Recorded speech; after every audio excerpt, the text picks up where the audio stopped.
Ongi etorri, welcome to Mundura Begira 2021.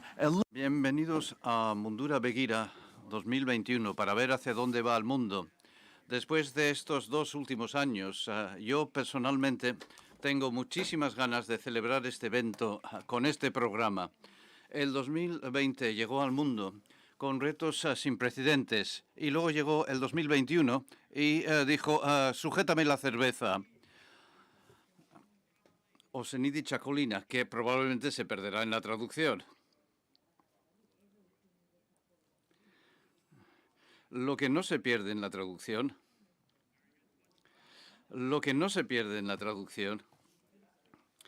ya sea en Euskadi o globalmente, es que todavía nos estamos empezando a recuperar después del COVID-19, lo cual hace que este sea un momento estupendo para ver hacia dónde vamos nosotros y hacia dónde va nuestro mundo. Mundura Begira. Hoy tenemos unos excelentes ponentes, mesas redondas y moderadores de la primera línea de la industria de Euskadi hasta los pensadores más profundos de las principales universidades, medios y think tanks. Y no solo es muy emocionante hacer de anfitrión hoy, sino que tengo muchas ganas de escuchar y ver el contenido de hoy. Por lo tanto, vamos a dar las gracias a nuestros amigos de Euskadi, los sectores público y privado. Muchísimas gracias por este evento. Gracias. Y gracias a vosotros por estar aquí hoy. Y como he prometido, tenemos un programa estupendo hoy. Y para empezar, tengo el honor de presentar a la consejera de Desarrollo Económico, Infraestructuras y Sostenibilidad del Gobierno vasco, Arantxa Tapia. Sigo a la consejera en Instagram y es influencer. Y no para. La semana pasada y hasta muy recientemente ha estado en Glasgow, en la cumbre de Glasgow, y ha estado con los pesos pesados del mundo, porque ella mismo lo es. Un día la capital del mundo y al día siguiente por las poblaciones de Euskadi trabajando con todos. Es totalmente imparable. Señora consejera, muchas gracias por todo lo que hace. Tiene la palabra Arantxa Tapia.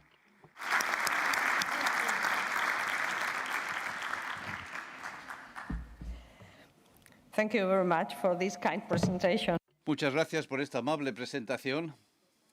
Buenos días a todos y todas y gracias por estar aquí hoy.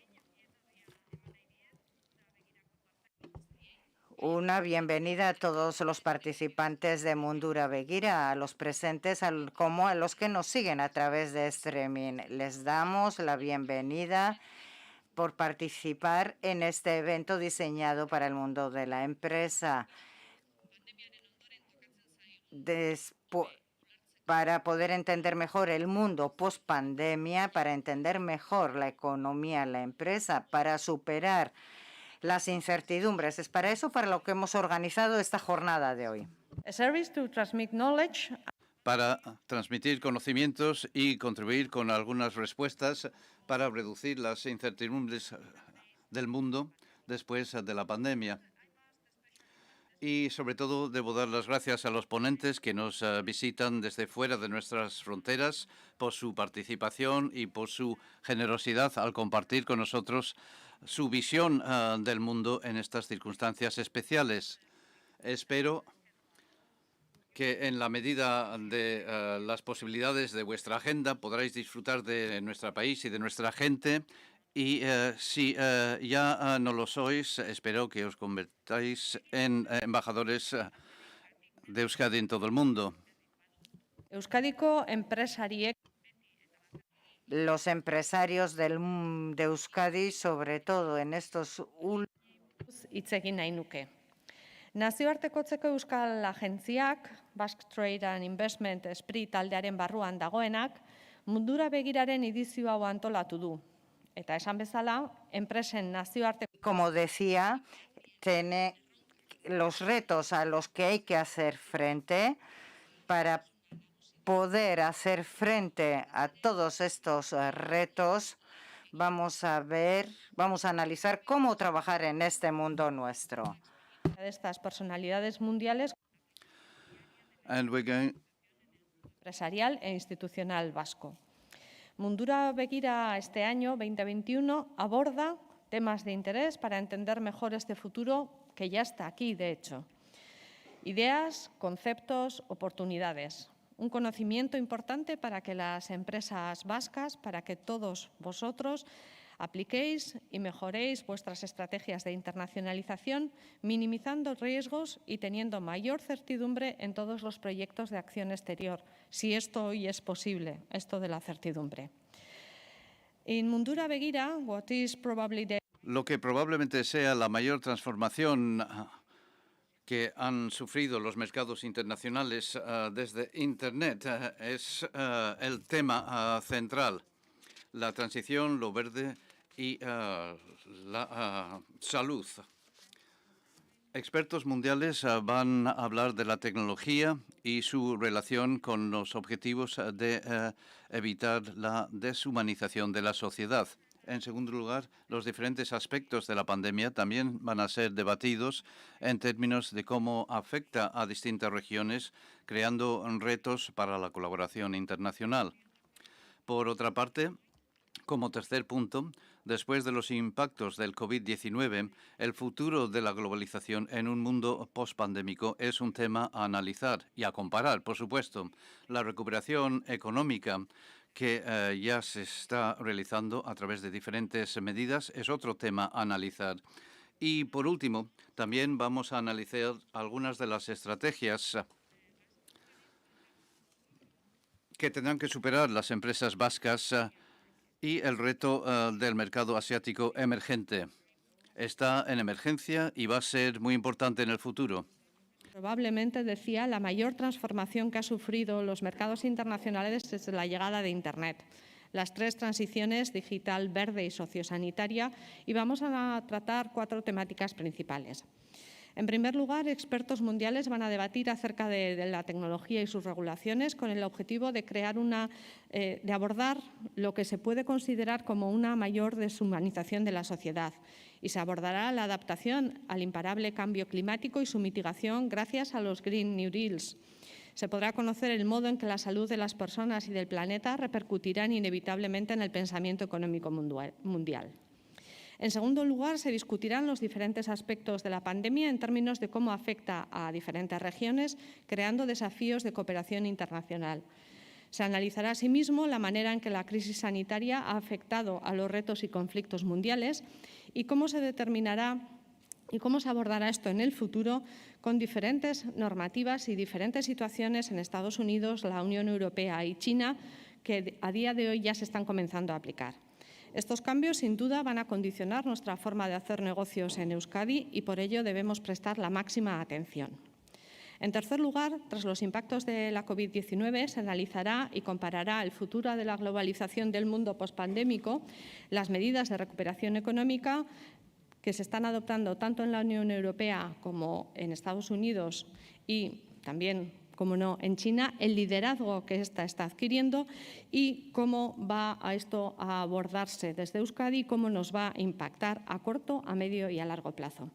Y finalmente analizaremos algunas de las estrategias con las que las empresas de Euskadi deben superar los retos de este mercado emergente, que ya no es tan emergente, sino que ya está consolidado en Asia, los posibles nichos de mercado, el creciente proteccionismo que se está produciendo en general en el mundo y diferentes iniciativas prácticas que se están poniendo en marcha para apoyar a las pymes. Berriro diot ekitaldi hau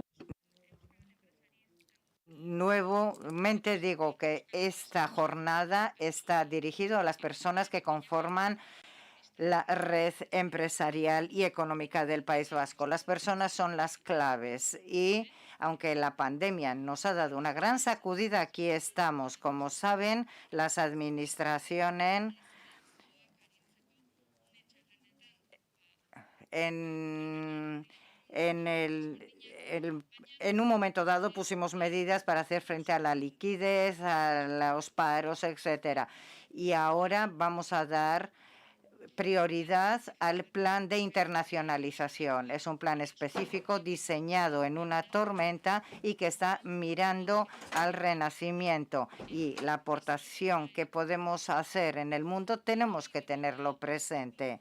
Ese plan se refleja en los presupuestos de 2022 y ahí los programas para la internacionalización tienen un papel importante, y además con 10 millones de euros de presupuesto. Es un plan que va a impulsar a las nuevas generaciones. Gracias a las becas internacionales, cada vez tenemos más jóvenes en el mundo, dando a ustedes, a las empresas, su talento, y vamos a seguir dándoles un lugar especial en nuestros programas. Y ese plan a las empresas también hacemos un esfuerzo por darles ayudas directas, y vamos a reforzar la red exterior. Por eso, a las 16 oficinas en Japón, Turquía y en Japón y en Corea y en Turquía vamos a tener también oficinas. Sigue en castellano. Fortalecemos la red exterior y el posicionamiento internacional para apoyarnos precisamente en esos procesos que tienen que abordar las empresas vascas utilizando la marca Euskadi Basque Country.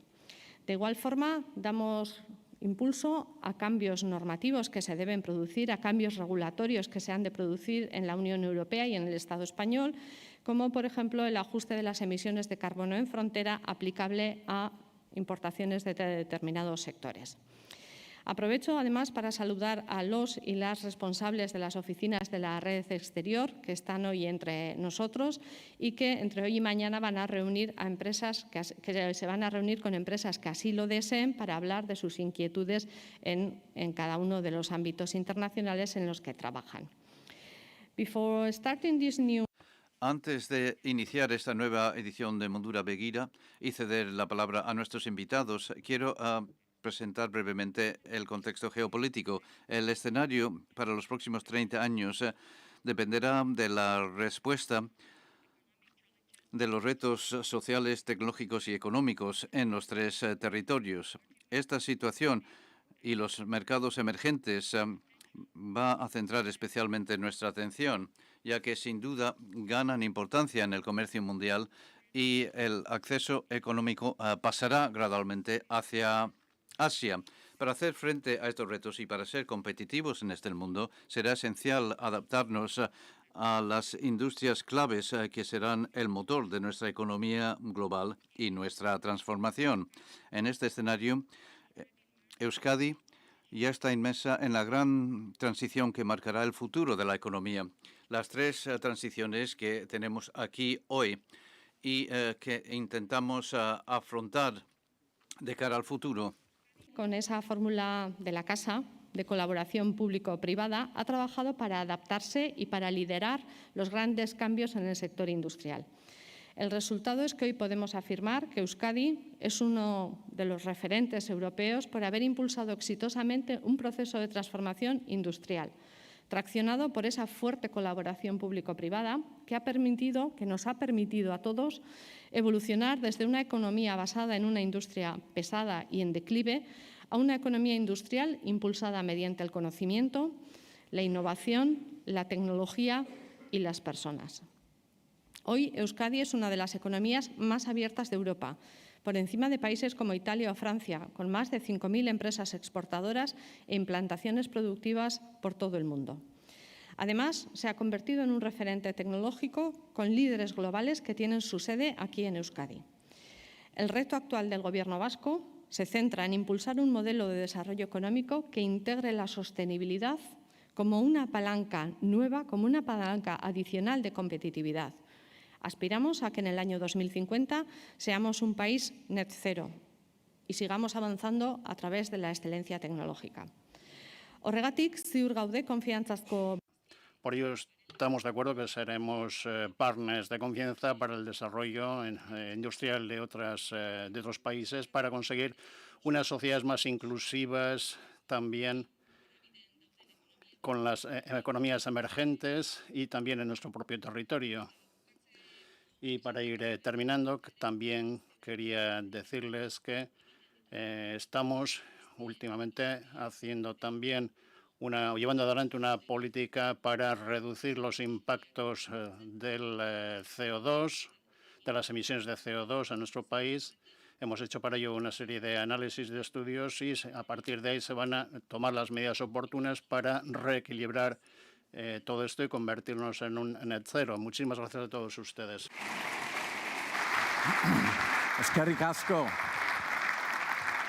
Eskerrik asko, Madam Minister Arantxa Tapia. Es que ricasco, señora consejera Arantxa Tapia. Muchas gracias. Y aquí estamos en Mundura Begira 2021, mirando al futuro y hacia dónde va nuestro mundo. Y qué mejor manera de hacerlo que con un futurista. Gerd Leonhard es CEO de The Futures Agency, una red global de futuristas con sede en Zúrich y San Francisco.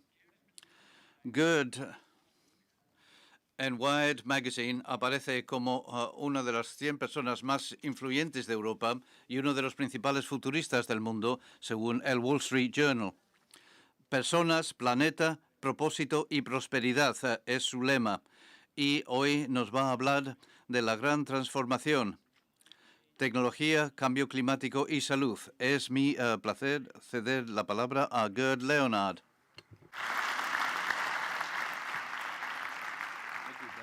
Thank you, Gerd. Egunon, it's a great pleasure to be with you. Gracias, Egunon. Es un gran placer estar aquí hoy. Soy futurista. La mayoría no sabréis lo que es. Yo no sabía lo que era hasta que me convertí en futurista. Escribí un libro en el 2004 que llamaba El futuro de la música, que se convirtió en el plan maestro para compañías como Spotify, etc. Y un día alguien me llamó por teléfono y me dijo, eres el futurista, porque escribí un libro, El futuro de. Y así me convertí en futurista. Y mi trabajo no tiene tanto que ver con predecir el futuro, tiene que ver con la imaginación y con perspectiva. Y quiero compartir algo de esto hoy. Y a ver si esto lo digo bien. Quiero hablar del Etorkizun Ona, el buen futuro. Este es mi principal tema, porque creo que nos tenemos que dar cuenta de que el futuro ya no tiene que ver con mañana. El futuro está aquí. Especialmente hoy, cuando hablamos de cambio climático y descarbonización, inteligencia artificial, es como ciencia ficción que se ha convertido en realidad. Y la pregunta que nos tenemos que hacer, sobre todo en este país, en este precioso lugar, es qué futuro queremos. Porque probablemente podamos tener prácticamente cualquier futuro. Si queremos ir a otros planetas, pues parece que vamos a poder ir. Y que si queremos subir el cerebro a Internet, Elon Musk nos ayudará. Así que es posible tener prácticamente cualquier futuro.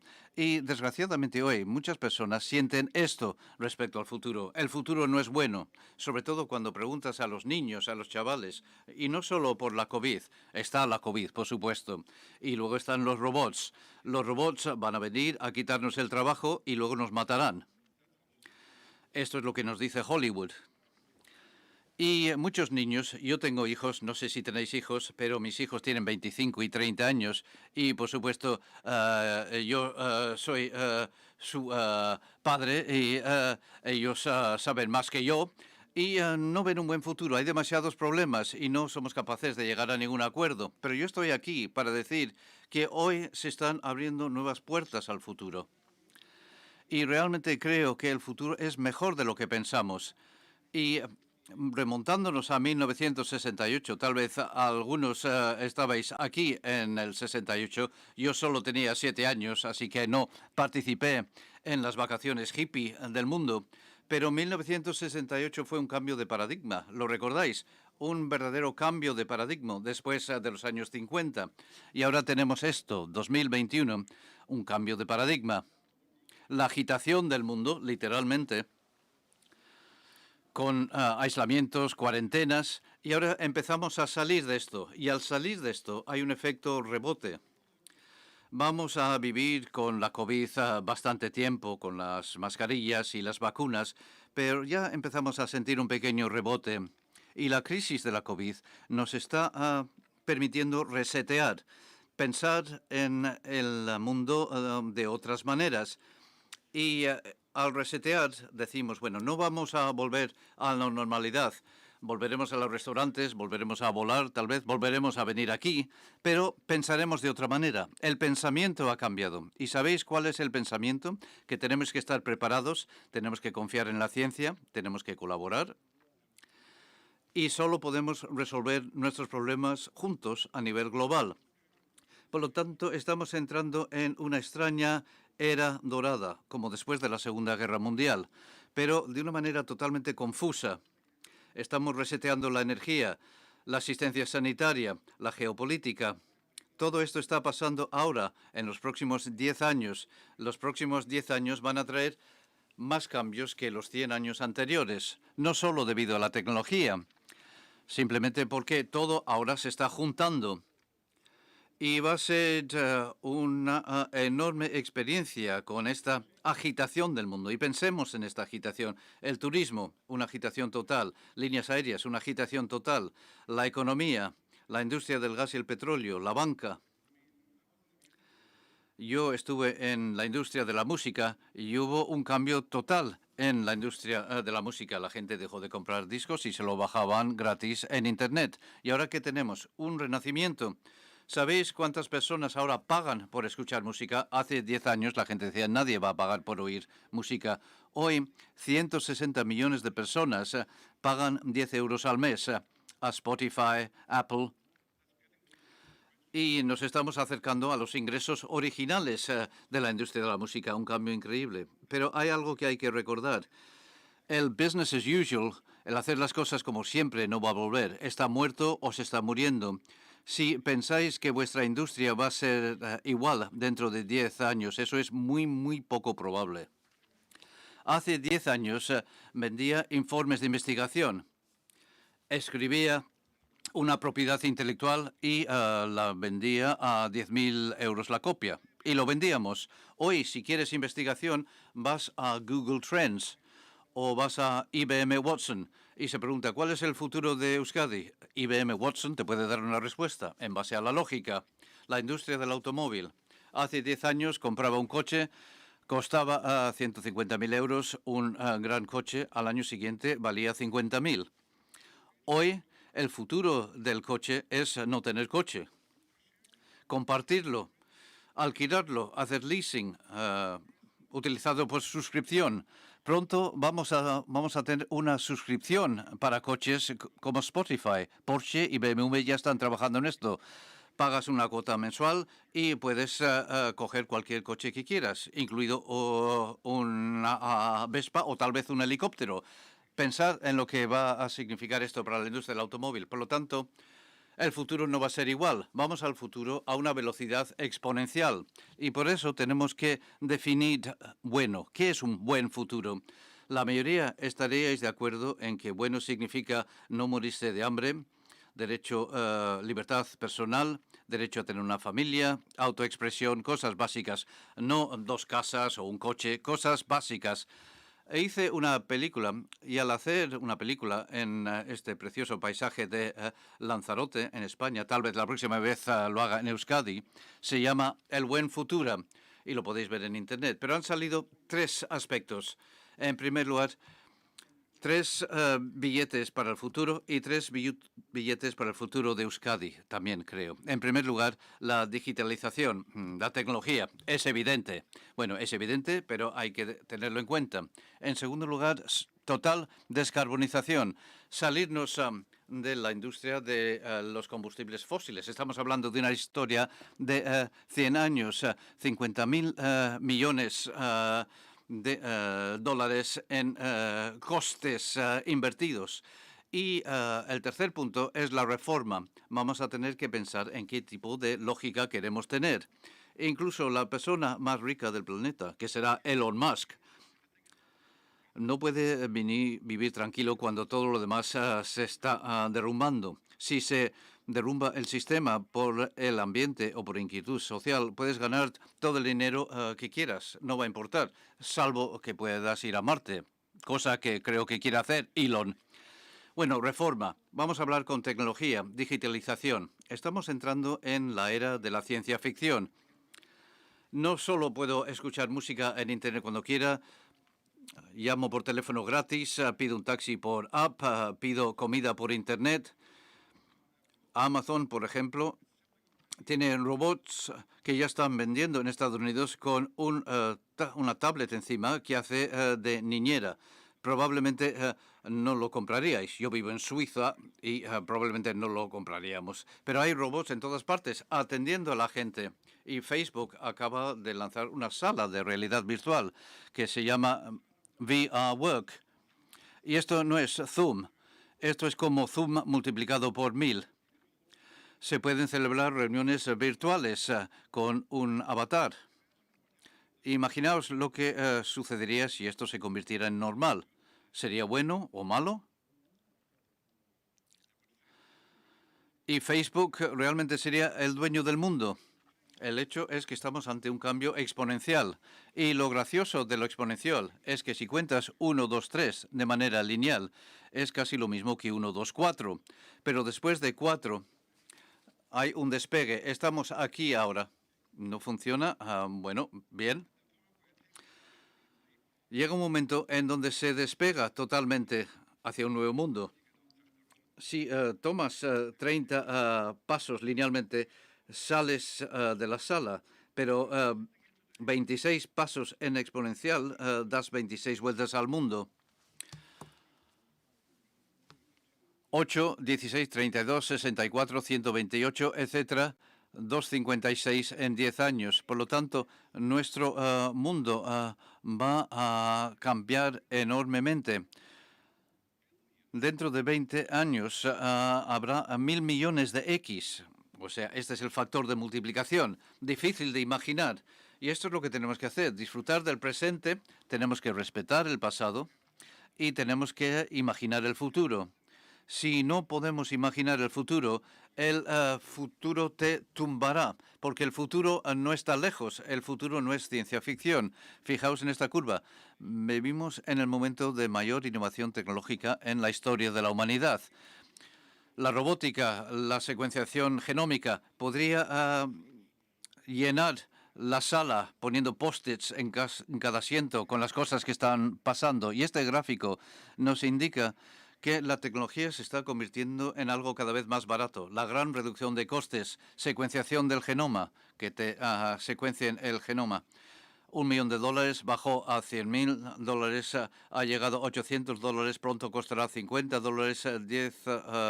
$10, y dentro de unos años lo podré hacer con el reloj antes de ir a una cena para saber si somos compatibles. ¿Parece ciencia ficción? No, esto es el motor de todo nuestro progreso y a veces es demasiado. El iPhone que tengo aquí es el último iPhone. Tiene más capacidad de computación que las máquinas que llevaron a los americanos a la Luna, y no hace tanto tiempo.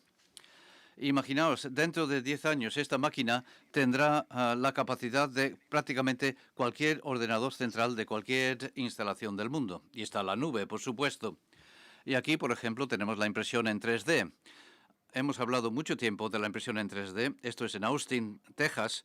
Toda esta casa se ha imprimido en 2 días con una máquina gigante. Y esto es bastante frecuente en China. ¿Es feo? Sí, es feo. Pero es una casa. Y pensemos en eso un momento. Y este hormigón es reciclable. Si te dedicas al sector de la construcción en este país, hay que pensar en esto. Vas a comprar una impresora 3D y no va a haber una persona levantando los tabiques. Y en el futuro, básicamente está cambiando el marco de nuestras vidas. Alvin Toffler, uno de mis futuristas favoritos, hablaba mucho de esto en un libro que se llamaba Future Shock, y ahora tenemos un shock de futura cada día prácticamente, solo tenemos que abrir el buscador. Y aquí tenemos Big Data, la computación en nube, todas las cosas que conocemos que están cambiando el juego y todas se están uniendo. Y no es solo que tenga ordenadores más rápidos o más datos, son todas estas cosas. Y os voy a dar algunos ejemplos. En primer lugar, los datos son el nuevo petróleo. Probablemente lo habéis oído hace 20 años, pero el poder del mundo hoy está en los datos. Y esto no es nuevo, pero ahora es algo extremo. ¿Quién es la persona más poderosa del mundo? No es el presidente de ningún país, es Zuckerberg, Mark Zuckerberg. 3.400 millones de usuarios. Él lleva el mundo. Tiene más datos que la NSA, o tal vez la NSA tenga sus datos, no lo sé. Pero datos en la nube, Internet de las cosas y junto con la inteligencia artificial es la nueva electricidad, la energía, porque puedes tener todos los datos que quieras. Un ser humano no puede repasar esos billones de datos en un segundo, pero una máquina sí. Y no nos equivoquemos, estas máquinas son más tontas que una tostadora, no son inteligentes. Son esencialmente lo que llamo asistentes inteligentes, como Google Maps. Todos utilizáis Google Maps, pero si se utiliza Google Maps aquí en Bilbao, puedes dudar, puedes decir, no, esto no puede ser verdad, esto no es correcto. Y el control de voz ahora se está convirtiendo en algo normal. Dentro de poco ya no escribimos en el teclado, diremos al ordenador escribe esto. Fui a ver a IBM Watson hace unos días antes de la pandemia, me senté en una silla y hablé con la máquina y pregunté ¿cuál es el futuro de Suiza? Y podía elegir la voz, elegí la voz de Tom Cruise. Me habló con la voz de Tom Cruise. Está llegando el control de voz y la realidad virtual. Todo el mundo está trabajando con esto y muy pronto en las gafas podremos ver todo lo que aparece en los medios en la frente. Sería una idea terrible, pero llegará. Y esto es lo más importante. ¿Cómo vamos a seguir siendo humanos? Los humanos no son máquinas. ¿Quién cree que los humanos son máquinas? En el libro Homo Deus dice que los organismos son algoritmos. Todo lo que sientes es la consecuencia de una reacción científica. Yo lo dudo. Yo no soy religioso ni nada así. Simplemente digo que me parece poco probable, porque los humanos tenemos que ver con las relaciones y los sentimientos, las emociones. Así que cuanto más nos conectemos, más tendremos que proteger lo que nos hace humanos. Porque si no lo hacemos, vamos a terminar en un sitio donde una máquina lo simula todo. Tu marido, tu mujer, tu trabajo, tu nube, tu música. Netflix te dice lo que tienes que ver y otra app te dice con quién te tienes que casar. Esto no está muy lejos. Hay una app en la India que se llama Tu Mejor Mitad, AI, que hace esto exactamente. Prepara un matrimonio a través de inteligencia artificial. Y al ir hacia este futuro, todo va a estar conectado. El transporte, los cruceros, los robots. Y tenemos que pensar en la salud conectada. Estáis trabajando mucho en el campo de la salud en este país. La salud está convirtiendo con la tecnología. Pensémoslo un momento. Si tomamos una estatina o una pastilla para la tensión, como 400 millones de personas lo hacen, la tecnología nos regula, cambia nuestro estilo de vida a través de la telemedicina. Y aquí vemos la curva de crecimiento. Esta es la siguiente cosa importante para el campo de la salud. Y este es el principio de la tecnología. Es exponencial y convergente. Y las industrias están convergiendo. Todo está convergiendo con la tecnología, prácticamente todo. Y aquí, de nuevo, ¿cómo vamos a asegurar que protegemos los datos de salud? ¿Pondríamos nuestro ADN en la nube, donde una compañía lo pueda utilizar para generar un experimento? No. Por lo tanto, tiene que haber un equilibrio. Y para eso están los gobiernos, por supuesto. Y al final, aquí vemos todo lo que está pasando ya con esta convergencia. Diagnósticos menos invasivos, pacientes con apps móviles, un montón de cosas. La reinvención totalmente de la salud y del sector farmacéutico en los próximos 10 años es una enorme oportunidad y, por supuesto, ahora con la pandemia se está metiendo mucho dinero en el sector. 5 plataformas de innovación de multibillones de dólares, la secuenciación del genoma, la impresión 3D, muchos de los campos en los que estáis trabajando. Y todo esto ha despegado porque ahora estamos en este enorme cambio. Y la cuarta revolución industrial. Aquí hay muchas empresas en el campo de la computación, mecánica, ingeniería, máquina herramienta, etcétera. Y ahora estamos pasando al siguiente nivel, la industria 4.0 y, por supuesto, lo que es más importante, la industria 5.0, que utiliza máquinas inteligentes. Inteligencia artificial. Algunos cambios muy importantes. Pasemos a la segunda parte, la descarbonización, que significa no utilizar combustibles fósiles. Y esto, por supuesto, tiene una influencia enorme tras las conversaciones de Glasgow. Pero la COVID-19 básicamente es una prueba para el cambio climático.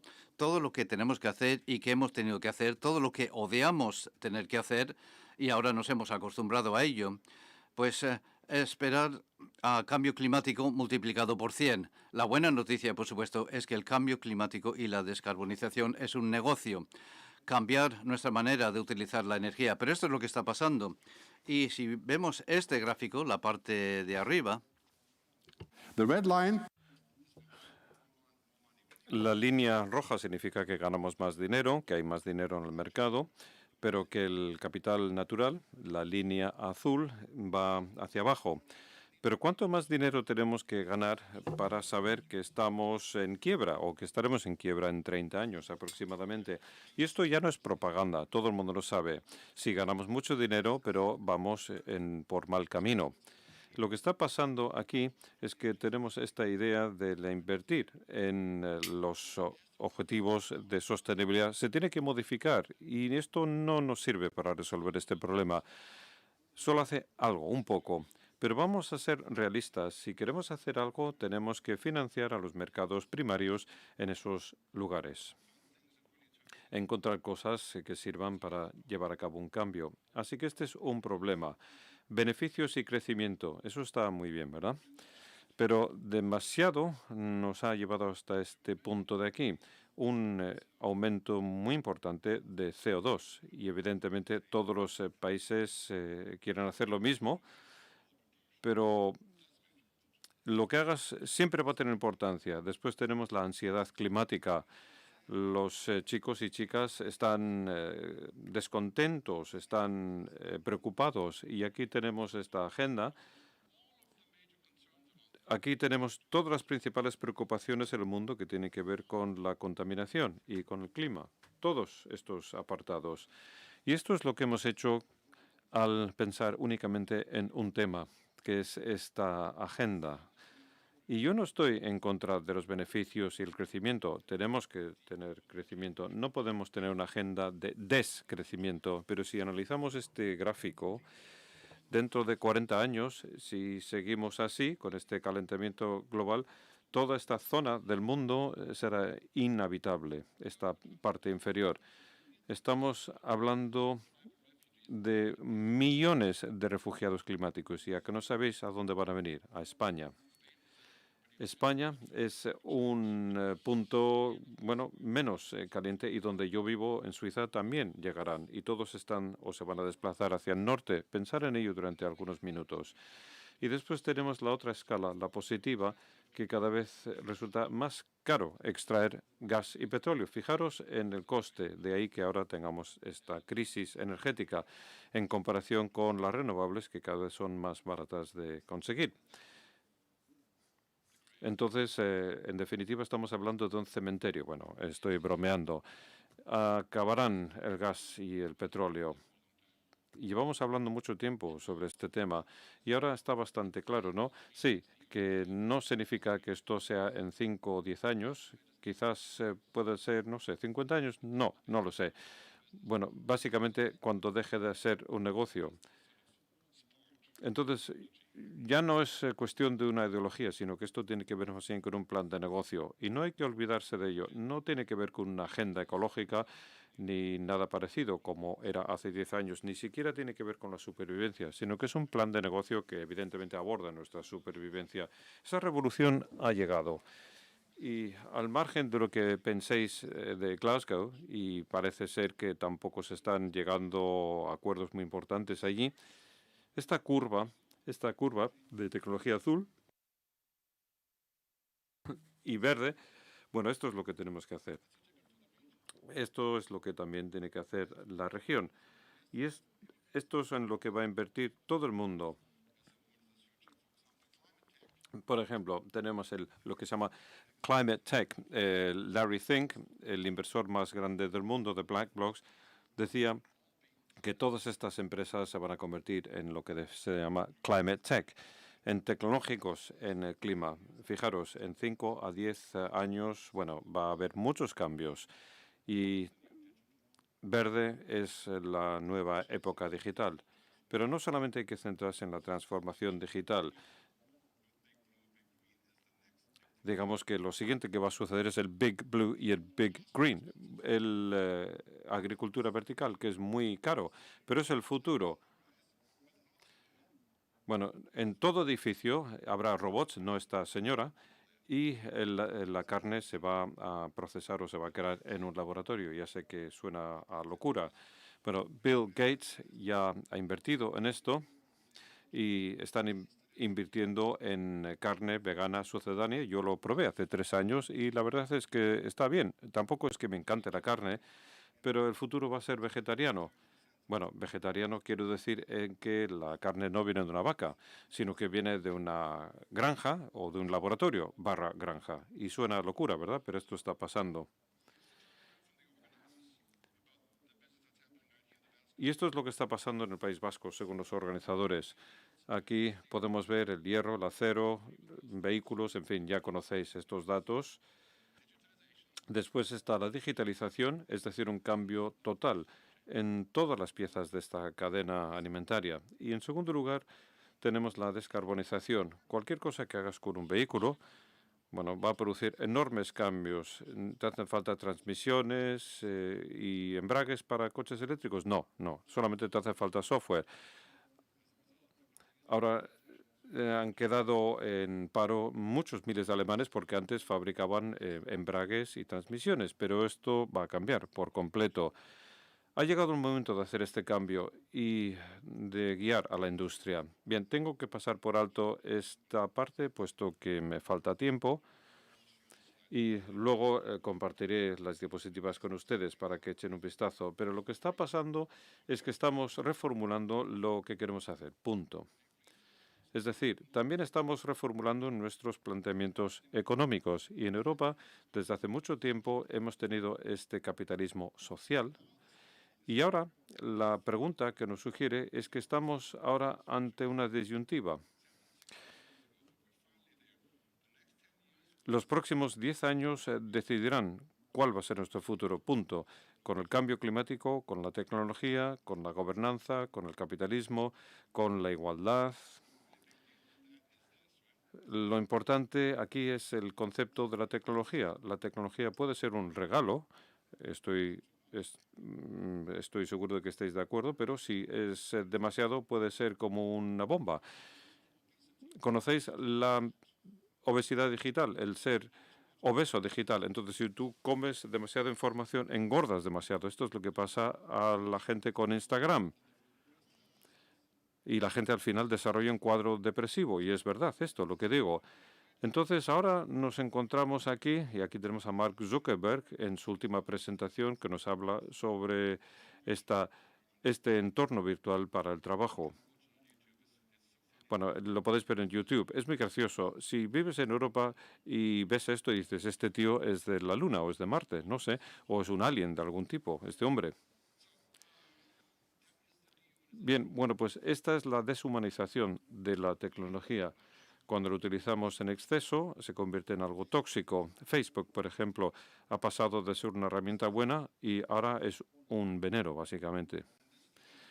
Y esto es lo que hay que tener en consideración. Este es el efecto dominó, ¿verdad? Y estamos mirando hacia el futuro y estamos pensando en el COVID-19, el cambio climático y después la nueva lógica económica. Y tienes que ser un líder en los 3 campos para tener un futuro. Hay que pensar en hacia dónde queremos ir, puesto que, por ejemplo, el impuesto sobre el carbono, a nadie le gustan los impuestos, vamos a dejarlo muy claro, ¿no? Vamos a tener el impuesto del carbono cada vez que coges un avión o cuando comes carne y, evidentemente, si tienes un coche, bueno, para todo, en definitiva. Y van a ser billones con el impuesto de sociedades, y esto para poder abordar nuestros problemas más urgentes. Y esto está a punto de llegar. Básicamente, esta cosa que era impensable, bueno, era impensable que tuviéramos que llevar mascarillas o que tuvieras que lavarte las manos cada 2 minutos, pero ahora ya se ha convertido en algo normal. Bueno, pues lo impensable es la nueva normalidad. Entonces hay que pensar en el futuro. Y estamos pasando de este concepto del beneficio y el crecimiento como lo único que importaba para pasar a este nuevo paradigma. Vamos a ver, he ido un poco rápido aquí. Bueno, personas, planeta, objetivo y prosperidad. Un cambio para pasar a un mundo nuevo. Este es nuestro abordaje para el futuro. Y ahora hay los mercados bursátiles, ya lo tienen en cuenta. Y se están produciendo muchos debates, como por ejemplo sobre los documentos de Pandora.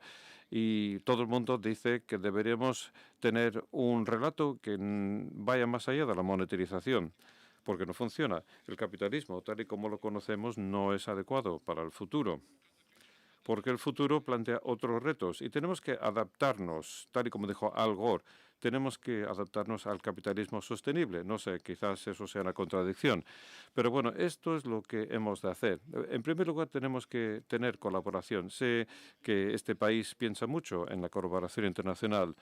El multilateralismo, la colaboración, el resolver problemas juntos, y esto es lo que tenemos que hacer todos en líneas generales. Ya sé que esto es muy difícil para muchos de nosotros, especialmente para un suizo.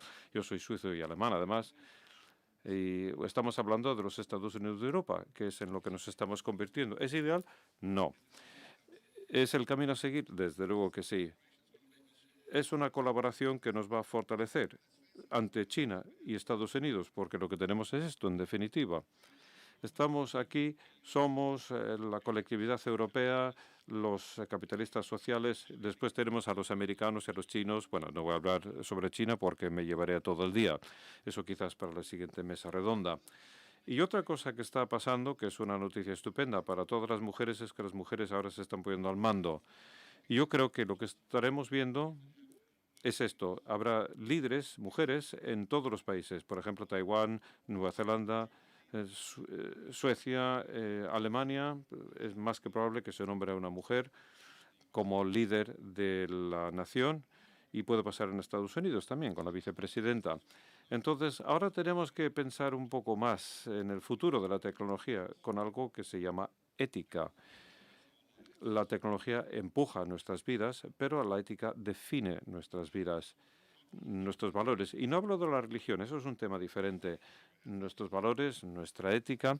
Y la ética, bueno, conoce la diferencia entre lo que tienes el derecho de hacer y lo que puedes hacer y lo que es correcto y debe hacerse. Hay que pensar de nuevo en Facebook. Bueno, pues tiene todo el derecho de hacer lo que hace con los datos que tú le aportas. No es un delito eso, pero no es ético.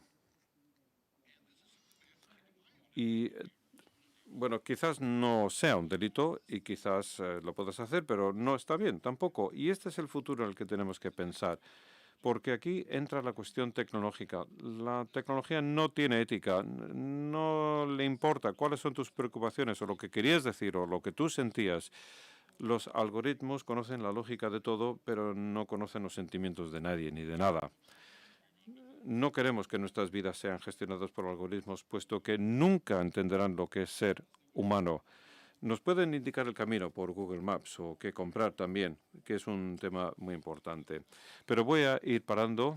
Creo que ya he superado mi tiempo. Pero entonces, ¿ahora qué? Siempre hacen esta pregunta los futuristas. Te dicen, bueno, eso ha estado muy bien, pero ¿qué hacemos ahora? En primer lugar, hay que analizar el futuro de una manera positiva. Paquin Sanfola una vez dijo que tal y como vemos el futuro, actuamos. Y según actuamos, nos convertimos en algo concreto. ¿Piensas que el futuro pueda ser malo? Bueno, pues será malo. Es como una relación. Si dices, bueno, este marido va a salir mal, pues al final va a salir mal la situación. Y después hay que dejar de preguntarnos esa pregunta tan idiota. ¿Qué es lo que nos va a aportar el futuro? El futuro no se ha creado en el Silicon Valley ni en China. Nosotros creamos el futuro. Todos los días decidimos algo y esto crea el futuro. Y esta es la pregunta que nos tenemos que hacer. ¿Qué tipo de futuro queremos para nuestros hijos? ¿O para nosotros? ¿O para nuestros nietos? ¿O para nuestro país? puesto que sí que podemos tener futuros diferentes y hay que elegir. Y vamos a dejar de mirar hacia el pasado. El pasado es interesante, yo lo he estudiado mucho.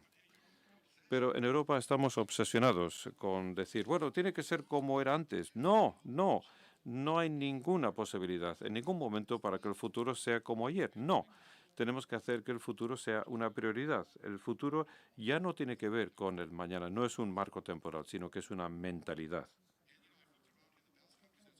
Y en el País Vasco he visto que hay bastantes sitios donde dicen que ellos anticipan o se adelantan al futuro. Y yo creo que esa es una estrategia que está muy bien. No puedo pronunciar ese nombre, Guipúzcoa. Bueno, lo miré en Google y me pareció bastante interesante. Entonces, esta es la mentalidad del futuro. Vivimos en un mundo muy complejo que no va a cambiar. No vamos a volver sobre un mundo sencillo. No, eso no va a pasar. Y no vamos a pasar a un mundo que no tenga tecnología tampoco. Así que nos hace falta una mentalidad del futuro y esta es la mentalidad para el futuro. Hay que prestar atención, por favor. Si tenéis niños ya sabéis de qué estoy hablando, ¿verdad? No lee ningún informe de investigación. Esto significa no estoy prestando atención. Bezos es el hombre de negocios de más éxito de todos los tiempos. Él dice que lo lee todo, que hace estudios y al final decide lo que tiene imaginación y lo que tiene intuición y lo que está bien. Y eso es lo que hacemos porque somos humanos y no máquinas. Entonces, hay 3 elementos que he citado anteriormente que son los elementos más importantes. Entonces, Bill Gates dice la hora de 5 horas a la semana, yo digo 7 y 1 hora para el futuro todos los días. Leer libros ante todo. El ponerse las pilas. Y bueno, si dedicáis 45 minutos a 1 hora a cosas que no han llegado todavía, seréis unos adelantados en vuestra vida personal, en vuestro trabajo, en fin, y todo el mundo se beneficiará. David Bowie, uno de los hombres más sabios del sector de la música y de la tecnología, dijo que el futuro pertenece a aquellos que saben que va a venir o que lo pueden oír cuando llega. Y esto es lo que tenemos que hacer aquí, especialmente en un sitio pequeño. El futuro pertenece a aquellos que son conscientes de que llegará o que lo oirán cuando llegue. Y hoy nuestro problema más grande no son las máquinas. Bueno, igual podría ser un problema en 20 o 30 años, pero eso es una historia diferente. Hoy nuestro problema más importante es que nos asemejemos demasiado a estas máquinas. Pensamos en los clientes como si fueran máquinas o en nosotros como si fuéramos máquinas. Entonces diría que hay que abordar la tecnología, pero no llegar a ser totalmente tecnológicos. Muchísimas gracias. Espero que tengáis un buen futuro. Luce eta oparo bizi. Gracias por vuestro tiempo y vuestra atención. The great transformation. La gran transformación. Gracias. Bueno, como decía, la gran transformación. Dankeschön. Dankeschön, Gerd Leonard. Muchísimas gracias. Bueno, evidentemente, y en base a la logística de la siguiente presentación, está claro que el futuro es ahora. Hoy en día nadie piensa en una presentación en remoto, en una conferencia en directo. Pero esto, ¿cuándo se convirtió en lo normal? Bien, los siguientes oradores se van a incorporar online y van a presentar diferentes puntos de vista sobre hacia dónde va el mundo. Vamos a hablar del escenario post-COVID-19. En primer lugar, con nuestras conexiones vamos a escuchar a Craig Calhoun, que es un profesor de Ciencias Sociales en la Universidad Estatal de Arizona y anterior director del London School of Economics. Así que, Craig, tienes la palabra. Y después intervendrá Linda Huyn. Adelante, por favor, Craig. Bueno, es maravilloso el casi estar con todos ustedes. No solamente esto es una nueva tecnología para el futuro, sino que es una nueva tecnología que se nos ha impuesto debido a la pandemia de COVID. Entonces, yo diría que es adecuado que establezcamos esta conexión remota dentro del contexto de una pandemia que nos ha obligado a establecer conexiones en remoto, al margen de si las queríamos o no. Y yo quería estar físicamente con ustedes en Bilbao para este evento, pero, en fin, me temo que ha resultado imposible, ha sido imposible desplazarme hasta allí. Pero vamos a pasar a lo que es la pandemia propiamente dicha.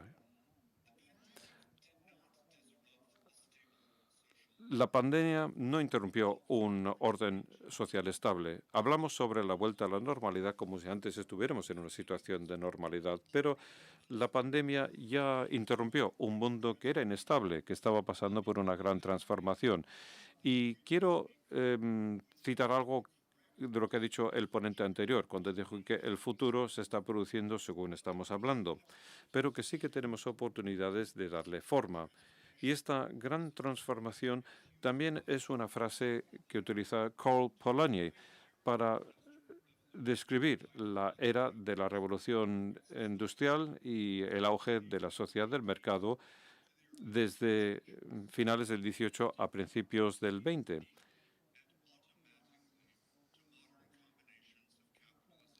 Y esto ha traído una serie de combinaciones de capitalismo y democracia y también el concepto del estado del bienestar. Si hubiera habido futuristas, bueno, casi los hubo, de hecho, en 1800, no habrían dicho que esta es la dirección en la que va todo.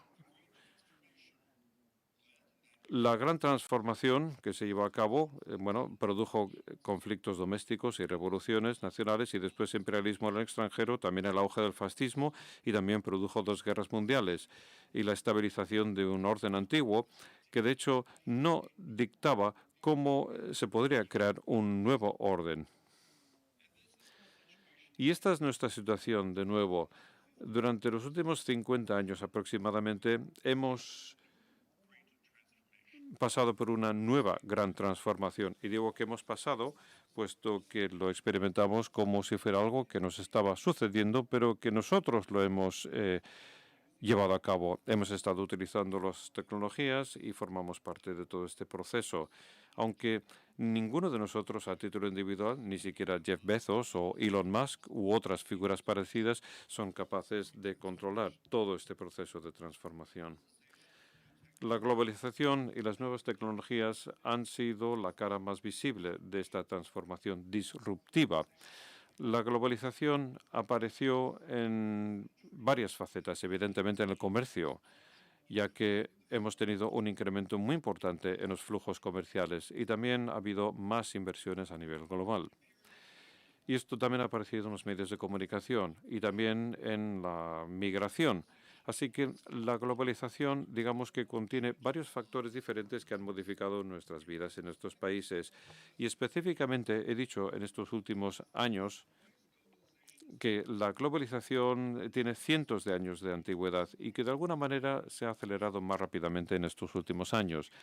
Pero este periodo de 50 años yo creo que tiene significado. Los años 70, desde luego, marcaron una importante transición en la manera en que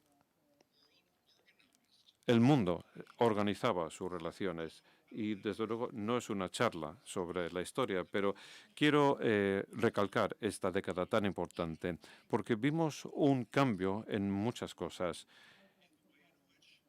incluida también la manera en la que España y el País Vasco, cómo ambos se integraron dentro del orden internacional. Pero también ha habido un cambio en el papel que desempeñan las finanzas o un cambio en el papel que desempeña también el comercio global, cambios también en el mundo tecnológico. Y también podemos decir que hay empresas como Apple que se crearon en aquella época, en los años 70. Y también los fondos soberanos también se remontan a esa década. Y no hay que olvidarse tampoco del enorme poder que tiene la industria energética en nuestras vidas y los retos a los que nos enfrentamos en lo que se refiere a cambio climático. Todo tiene raíces en esa década. Y la tecnología que ha dado lugar a la nueva transformación también presenta muchas facetas. Incluye, por ejemplo, la potencia de computación. Y cuando las nuevas tecnologías aparecieron en primer lugar en el campo de la microelectrónica, al reducir el tamaño físico de los ordenadores y a multiplicar su potencia. Pero bueno, lo que sí que se vio es que Una de las cosas importantes que hicieron estos ordenadores fue mejorar las comunicaciones. Creamos en intranet y otra serie de transformaciones en el campo de las comunicaciones. Los productos de consumo también forman parte de esto, desde nuestros teléfonos inteligentes y relojes inteligentes hasta toda una serie de bienes de consumo que en gran medida se vieron empujados por esta tecnología microelectrónica. Y ahora tenemos una carencia de chips, como saben, pero también ha habido una transformación de la producción. No solamente eran productos de consumo, sino que también eran una importante automatización y otros cambios en la naturaleza de la producción, también cambios en el empleo. Y también tenemos el elemento de la vigilancia. Hemos entrado en una sociedad en la que tenemos datos generados por casi todas las transacciones que nosotros llevamos a cabo. Si utilizamos una tarjeta de crédito o si compramos algo online, estamos generando masas de datos. Entonces, una empresa como Amazon, en parte es una empresa de logística que lo que hace es mandar mercancías a todo el mundo y en parte también es un minorista que vende bienes a los consumidores, pero digamos que se trata en gran medida de una compañía de datos que adquiere datos y que utiliza esos datos para poder seguir avanzando. Y que lo que hace es gestionar los datos de tal manera que una de las empresas más grandes y más rentables de Amazon consiste en proporcionar capacidad de almacenamiento de datos a terceros a través de la nube y también a través de lugares físicos. Bien, todos estos datos, digamos, nos dan mucha comodidad.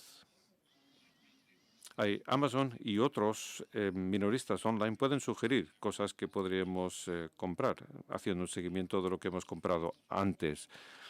Pero también significa que tenemos una vigilancia ubicua. Y cuando pensamos en vigilancia, no solamente hay que pensar en la vigilancia del Estado o la idea de que los gobiernos nos están monitorizando, sino que también hay que pensar en el capitalismo de la vigilancia.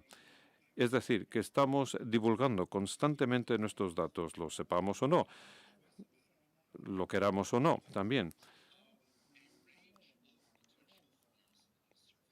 Y estamos sujetos a muchas formas de vigilancia y que pueden ser muy importantes en el contexto del COVID cuando intentamos hacer un seguimiento. Pero quiero acabar diciendo algo acerca de la transformación. También es una transformación de las finanzas y una transformación ideológica, también con el auge del neoliberalismo y también el énfasis que se hace sobre la libertad de la propiedad y la erosión del sistema de apoyo social, con lo cual se han generado nuevas desigualdades, nuevas volatilidades y nuevas vulnerabilidades y una crisis en el mundo, incluso antes de que la pandemia se convirtiese en la crisis más destacada. Estados Unidos era el líder en términos de innovación, pero también esto modificó, planteó muchas dudas sobre la hegemonía. El colapso de la Unión Soviética quitó de medio a un rival, pero también los demás estados occidentales siguieron los pasos de Estados Unidos y el auge del capitalismo social tiene fuentes como la OPEC. Ya ha hablado de la revolución del petróleo y esto ha tenido consecuencias, como por ejemplo la desindustrialización. Otro reto para Estados Unidos es que, bueno, el Estados Unidos no solamente prestó atención a su poder a nivel global, sino lo caro que era ese poder global dentro del contexto de la guerra del Vietnam, donde Estados Unidos se vio obligado a retirarse de los acuerdos de Bretton Woods. Bien, esta lucha de la hegemonía, que era la base de las guerras mundiales anteriores, empezó a convertirse en un conflicto contra China. Y fue dentro de este contexto cuando la pandemia del coronavirus llegó. Los conflictos entre Estados Unidos y China no empezaron con el COVID, sino que son relatos domésticos, tanto en Estados Unidos como en China, y son oportunidades que hemos perdido para establecer una mejor colaboración. Así que tampoco podemos entender el conflicto como si se tratara de relaciones externas, porque los gobiernos han cambiado y las sociedades también han cambiado, y también han cambiado las ambiciones y las esperanzas de los países. Y luego lo comentaremos, o lo comentará mi compañera cuando intervenga. Pero ahora tenemos un aspecto geopolítico. Tenemos la idea de Estados Unidos con el sistema financiero de infraestructuras y lo que tenemos es una serie de poderes secundarios con sus proyectos y otros sectores y alianzas que han planteado muchos problemas, y el Islam también. Existen todos estos importantes retos: manipulación, evasión fiscal, nuevas armas, cambio climático, la utilización de drones como cambio importante en el armamento, y también nuestra conexión global. Estamos conectados en transporte, mercado, inversiones, y un virus vive de las conexiones. COVID salió de China, el coronavirus salió de China en vuelos internacionales, incluso antes de llegar a otras partes de China o antes de ser totalmente visible en Wuhan. Wuhan es un centro industrial con enormes conexiones globales y los vuelos llevaron el virus casi inmediatamente. China tal vez exacerbó los problemas al inhibir la investigación inicialmente, pero China también tuvo la capacidad de actuar con fuerza para bloquear la propagación nacional. La COVID se propagó más rápidamente en las sociedades más ricas y abiertas, principalmente porque depende de las conexiones. Estados Unidos ha sido líder mundial en COVID, no solo por problemas en sus políticas, sino debido a su enorme nivel de conexiones dinámicas. Y esto también sucede en Europa. Y Europa ha visto un resurgir al volver a abrirse a un mayor dinamismo y más conexiones. Y esta es la paradoja con la que tenemos que vivir. COVID es un reto para la salud pública. Los países occidentales se movilizaron con lentitud y algunos tuvieron poca capacidad de sanidad pública, como Estados Unidos, donde hay una debilidad constante en sus sistemas de salud, pero también donde los centros de control de enfermedad tenían una falta de personal debido a la falta de financiación bajo la presidencia de Trump, que dijo que había que recortar gastos, incluido el campo de la salud.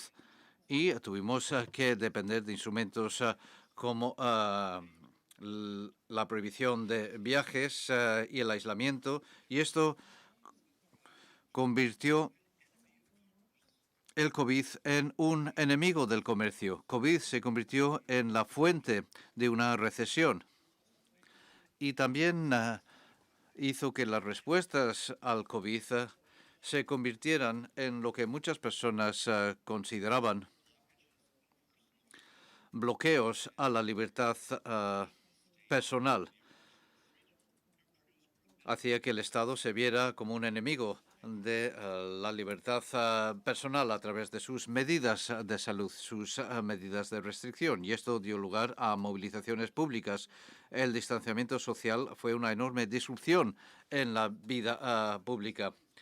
Las inversiones ayudaron a crear vacunas en un tiempo récord, pero esto levantó sospechas a gran escala.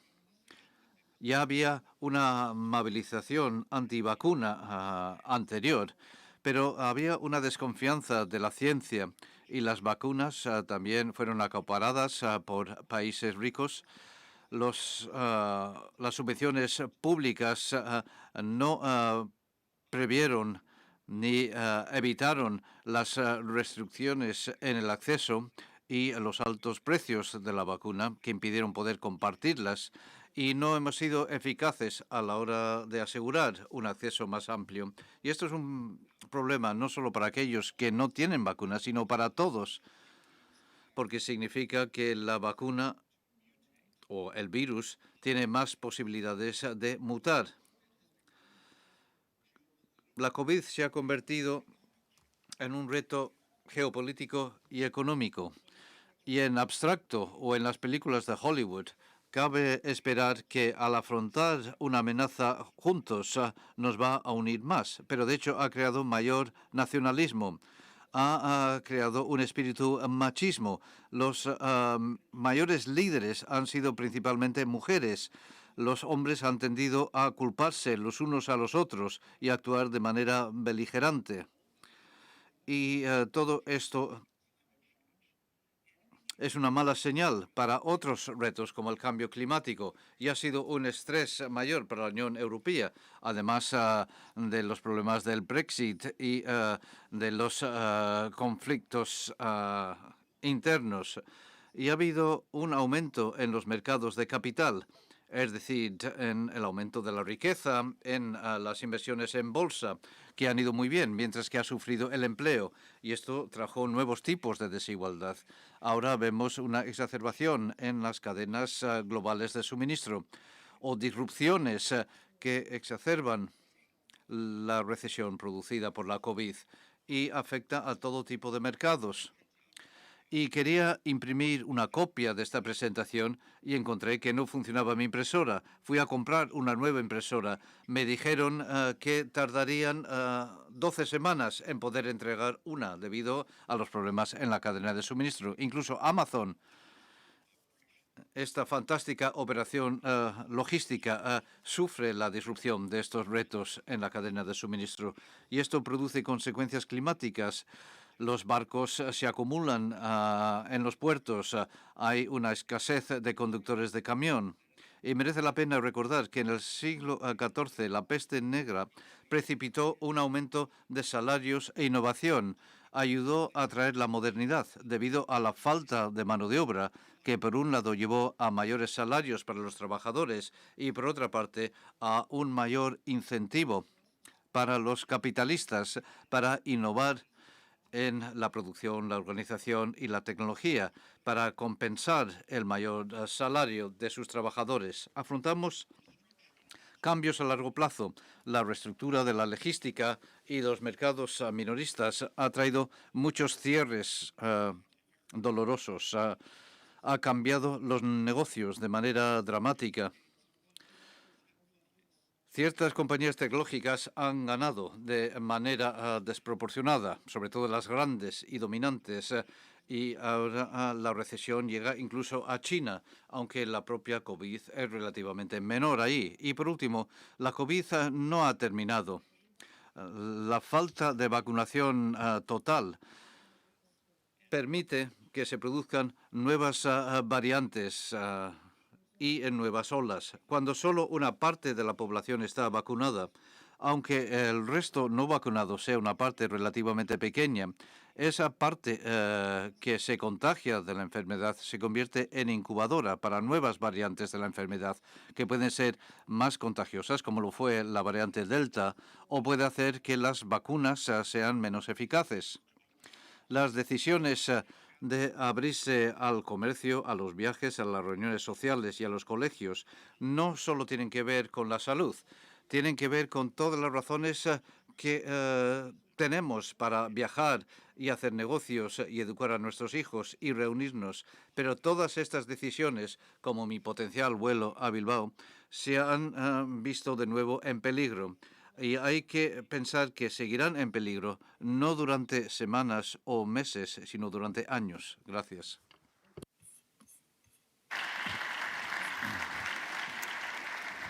Thank you, Craig. Gracias, Craig. Y ahora pasamos a Linda Yue. Es Fellow en Económicas en la Universidad de Oxford y profesora adjunta de London Business School. Linda, tienes la palabra digital. Muchas gracias. Es un placer estar aquí virtualmente. Y es uno de los temas que ha mencionado Craig también, que es la adopción de la tecnología. Y sí creo que va a ser una parte importante del legado de lo que hemos sufrido colectivamente en los últimos 2 años. Pero me han pedido que me centre en el escenario entre Unión Europea, China, Estados Unidos, es decir, ¿qué aspecto tiene este paisaje geopolítico, geoeconómico tras la COVID? Y lo que voy a describir ya existía antes de la pandemia, pero hay aspectos de la pandemia que han acelerado algunas de estas tendencias o tensiones. Y voy a empezar con un ejemplo en torno a la inversión extranjera directa.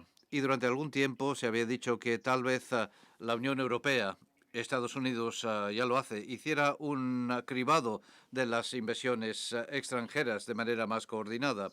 China siempre ha cribado las inversiones extranjeras directas, pero de nuevo, la tensión que voy a describir, yo creo que lo reflejan estos dos tipos de cribados relativamente recientes de la Unión Europea y de China, para ilustrar lo que voy a describir dentro de este mundo con problemas geoeconómicos. Para la Unión Europea, la Comisión Europea propone un cribado, un screening en base a tecnología, infraestructuras o información sensible. Y esto es similar a lo que hace Estados Unidos. Pero también van a hacer un cribado de propiedad.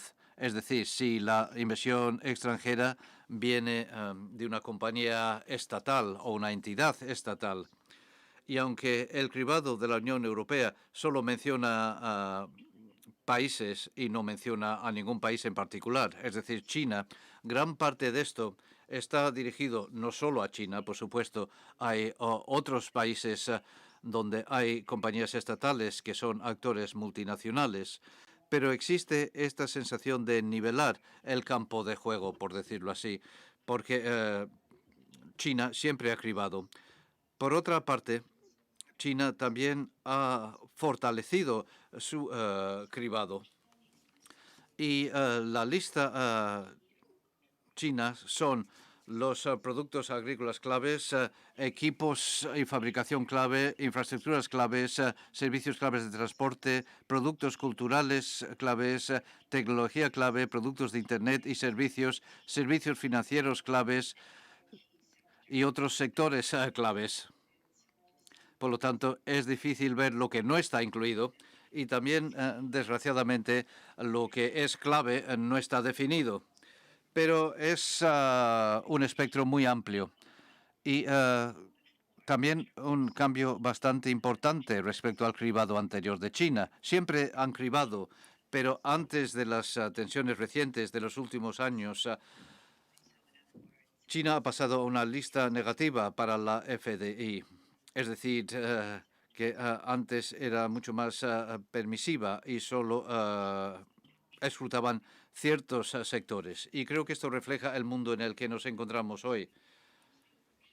Pero China no hace cribado de propiedad estatal de las compañías. Pero creo que las restricciones sobre las inversiones que hemos visto en la guerra comercial entre Estados Unidos y China, y con la COVID hemos visto que las principales economías han impuesto restricciones sobre las exportaciones de equipos de protección, por ejemplo. Y lo que ha hecho la pandemia es acelerar algunas de estas restricciones durante los momentos más álgidos de la pandemia. Pero vemos que esto ha causado fragilidad en las cadenas de suministro y esto ahora está complicando esta tendencia de tratar las conexiones económicas como la inversión extranjera directa como algo que está integrado con las políticas exteriores, seguridad y otros temas. Y este es el mundo en el que ya vivíamos, pero se ha vuelto más evidente al limitar las naciones más el comercio durante la pandemia. La mayor competencia es entre Estados Unidos y China, pero es un mundo donde la economía está mezclada con temas de política exterior.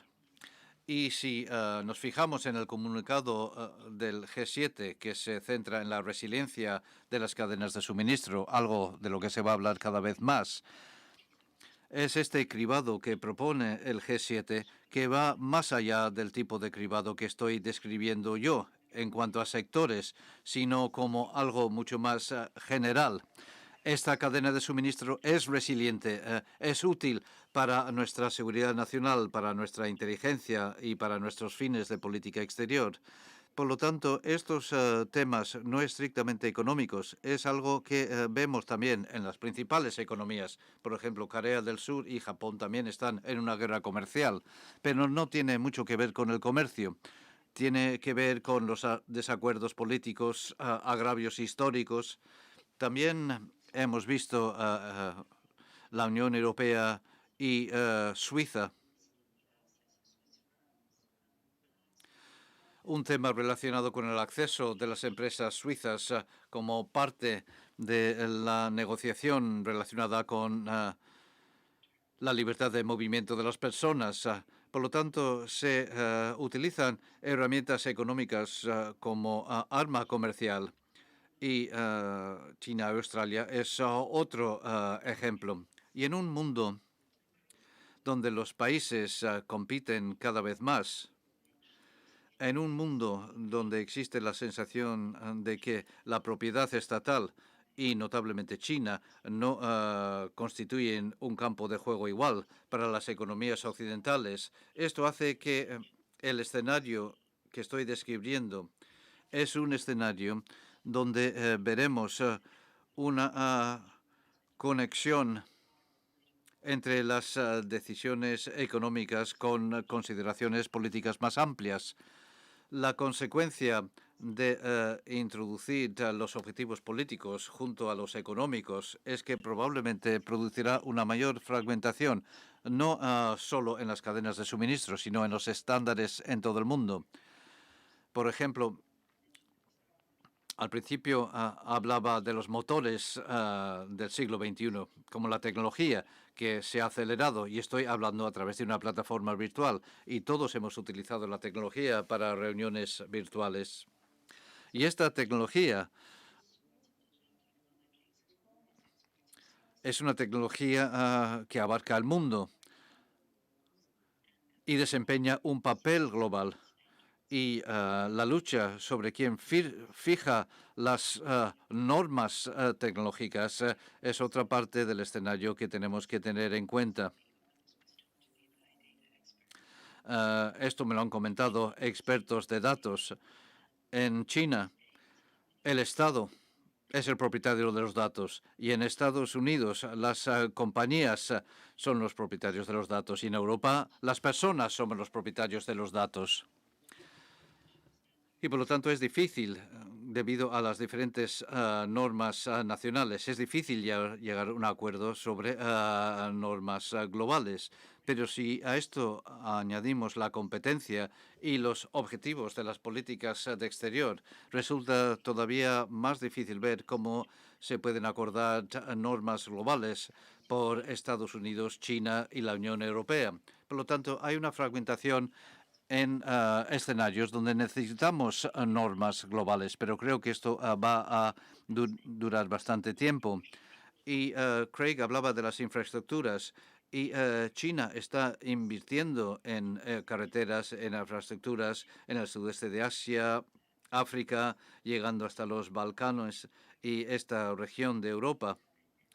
Y G7, y esto fue una iniciativa de Estados Unidos, ha pedido un programa multibillonaria para que las economías avanzadas inviertan en los países emergentes para hacer de contrapeso a las inversiones chinas. Por lo tanto, vemos tensiones en torno a las influencias. Pero por último, lo que también nos ha enseñado la pandemia es que la salud pública, los bienes públicos y el medio ambiente están en una crisis y necesitan de una colaboración mundial. Y aunque existe esta fuerte competencia en las maneras que he explicado, también existe una gran necesidad de cooperar en áreas como el medio ambiente y salud, donde será crítico hacerlo para que podamos conservar nuestro planeta, nuestra salud y nuestros bienes públicos globales. Por lo tanto, no es una visión unilateral y no tiene que ver solo con la competencia. La otra cara es que hay áreas donde hay intereses compartidos y existe la necesidad de colaborar. Por lo tanto, creo que el desafío para todos es maniobrar dentro de este mundo fragmentado para buscar oportunidades y forzar la colaboración en las áreas donde más se necesita. Y para concluir, el escenario post-COVID se parece mucho a lo que era antes de la COVID, pero tal vez con una diferencia importante, que es que la pandemia de salud pública ha recalcado que incluso con todas estas tensiones realmente tenemos que buscar la manera de colaborar entre las principales economías. Así que espero que esto se convierta en el escenario dominante en el mundo post-COVID. Y así concluyo mi aportación a este estupendo congreso y charlas sobre el mundo.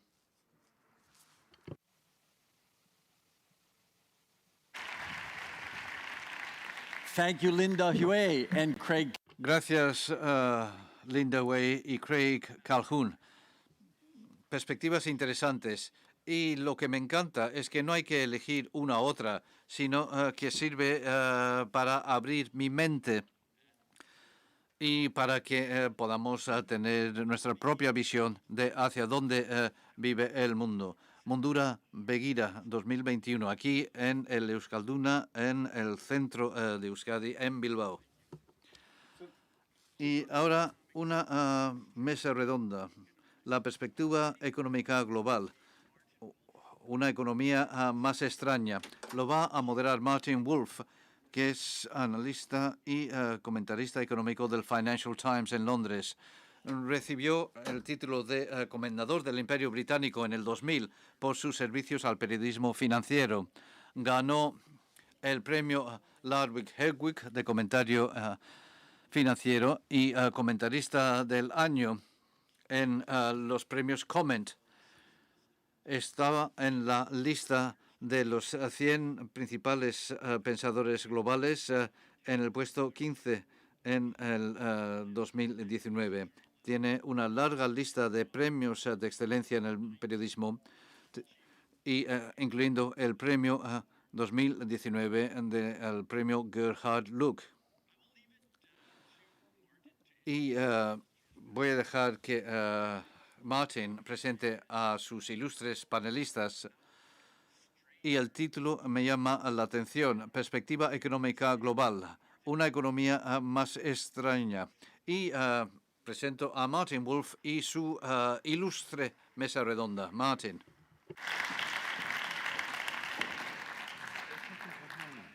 I'm sorry? Yes, Heiner will be joining us on the screen, correct. Would my other panelists be good enough to join me? Si quieren subir, por favor, al escenario el resto de los componentes de la mesa para que les vaya presentando. Sit over there. Okay. Oh, yes, because of the microphone, probably. So, I'm here. Okay. Sorry. So it's a great pleasure. Es un gran placer moderar esta mesa redonda. Y durante la próxima hora vamos a hablar de la perspectiva económica global. Parte del debate de esta sesión inaugural fascinante. En las últimas 2 semanas he estado en otra mesa redonda en España y realmente me gustaría poder quitarme la mascarilla. Quiero preguntar a los organizadores si es posible, porque soy incapaz de hablar con esta mascarilla puesta, así que pido disculpas, pero soy incapaz. Y espero que esté suficientemente lejos para no causar daños a nadie.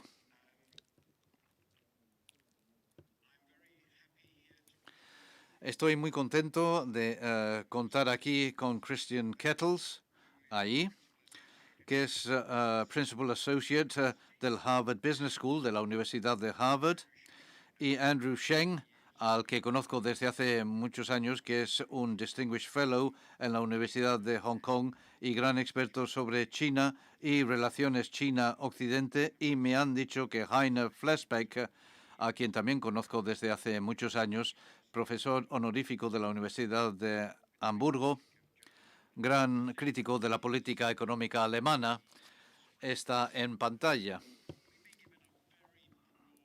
Nos han dado un tema muy amplio para nuestro debate y al final nos vamos a centrar en 4 temas.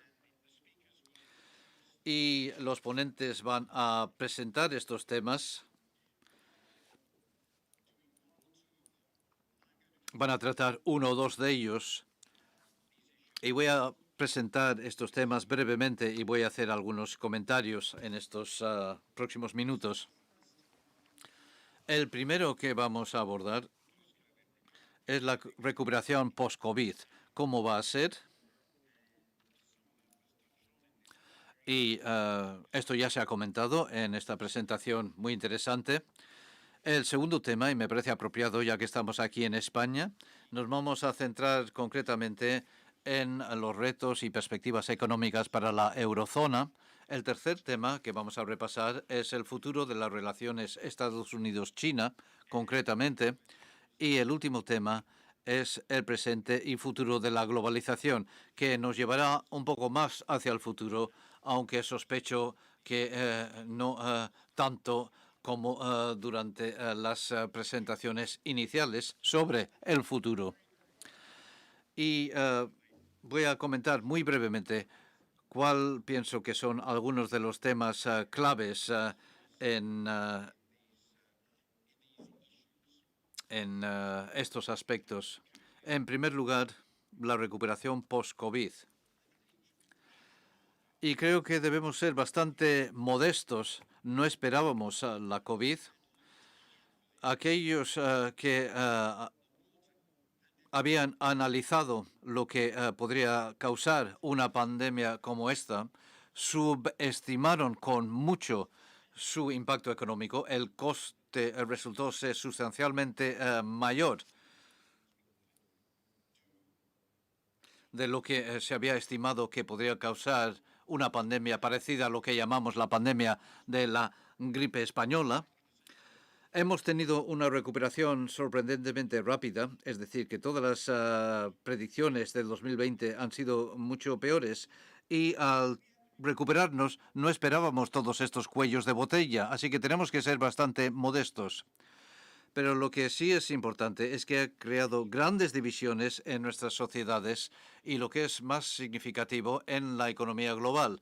Y la colaboración ha sido débil y una de las consecuencias es que el programa de vacunación no es un programa global. Eso es bastante importante. El segundo tema importante, la eurozona. Y la respuesta de la eurozona a esta crisis ha sido dramáticamente diferente a la respuesta a la crisis financiera. La crisis financiera fue un evento que produjo grandes divisiones, que produjo una especie de orgías de moralizaciones. Los gobiernos estaban divididos y el Banco Central Europeo durante mucho tiempo se sintió frustrado e incapaz de actuar de una manera decisiva. Esta vez ha sido muy diferente. El BCE ha actuado de manera muy agresiva y los gobiernos han estado sorprendentemente unidos. Y la gran pregunta es, ¿y ahora qué? ¿Volvemos a business as usual o algo distinto? El tercer tema que acaba de comentar Linda, las relaciones Estados Unidos-China, bastante evidentemente nos encontramos en uno de los grandes cambios en cuanto a relaciones de poder global. Tenemos una gran superpotencia tecnológicamente dinámica, histórica y políticamente muy diferente a Estados Unidos, y estamos viendo una explosión de desconfianza mutua que ahora se llama la trampa de la guerra del Peloponeso entre Atenas y Esparta. Y por último, respecto a la globalización, ha estado claro desde la crisis financiera para cualquiera que lo haya estudiado que un ritmo de globalización en bienes, el aumento del comercio en relación con el PIB global, se había detenido básicamente. No había vuelto atrás, no fue como en los años 30, no se derrumbó. Pero las cadenas de suministro, la creciente integración ya no se veía con tanta fuerza. Y una pregunta que ahora plantea la cuestión de Estados Unidos-China es si realmente estamos a punto de ver una verdadera vuelta atrás a la producción para usos domésticos, alejándose las grandes potencias del mundo. Y el último comentario, esto cómo se relaciona con la evidente realidad que en el lado virtual, las tecnologías que todos hemos utilizado, Zoom, etcétera, y todas las demás, han permitido una integración rápida de información, procesamiento de información, acciones cara a cara, lo que llamo globalización virtual en gran parte del mundo. Has controlled access. China ha controlado el acceso a través de Internet entre su pueblo y el resto del mundo. Algunas veces se llama el gran cortafuegos chino y que, bueno, digamos que estos son los temas que vamos a abordar.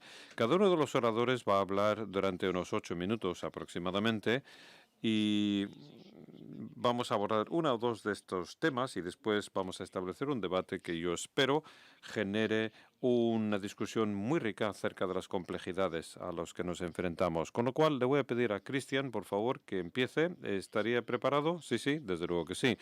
Y después pasaré a Heine, que hablará sobre la eurozona, pero también Estados Unidos y Europa, y cualquier otro tema que quieras abordar, claro. Y pasaremos a Andrew para que hable sobre Estados Unidos y China y después ya veremos por dónde van los tiros. Entonces, Christian, por favor, ¿qué es lo que te interesa o qué es lo que piensas que debería saber este público? Muchísimas gracias por la presentación, Martin. Estamos en un momento muy interesante. Cuando la crisis nos golpeó, digamos que analizamos el impacto económico, que quizás habría sido muy malo. Pero tengo que decir que las respuestas que se generaron no solamente en Europa, pero globalmente, fueron mucho más positivas y más rápidas en cuanto a política macroeconómica por parte de los bancos centrales. Pero bueno, también hay que tener en cuenta que la respuesta sanitaria fue más positiva que lo que esperábamos. Tenemos una vacuna en muy poco tiempo, relativamente corto tiempo, que fue desarrollada por el sistema sanitario o por los investigadores farmacéuticos. Y tal y como decías, parece ser que en el último trimestre que esta recuperación, que parecía que iba a ser muy fuerte, se ha quedado estancada, con datos muy negativos de China y datos no muy fuertes de Europa ni tampoco de Estados Unidos. Entonces la pregunta, ¿por qué es así? ¿Por qué es así? Y si deberíamos analizar el largo plazo. Bueno, quiero abordar esto desde 3 ángulos. Yo creo que hemos tenido estos bloqueos recientemente debido a la naturaleza de la pandemia. Ya hemos oído hablar sobre las diferentes variantes que han surgido y todavía no entendemos del todo y desde luego no controlamos del todo esta pandemia. Han aumentado el número de contagios y también de hospitalizaciones en muchos países europeos. Desafortunadamente también tengo que incluir a Alemania. Así que no hemos superado la crisis sanitaria todavía. Y tenemos también unas tasas de vacunación muy desiguales en todo el mundo, lo cual plantea riesgos de cara al futuro.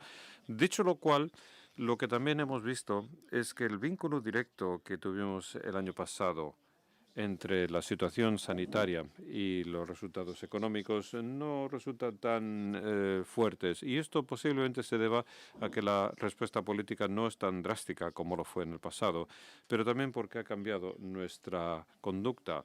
Mucha gente se ha acostumbrado ahora a hacer frente a este tipo de riesgo.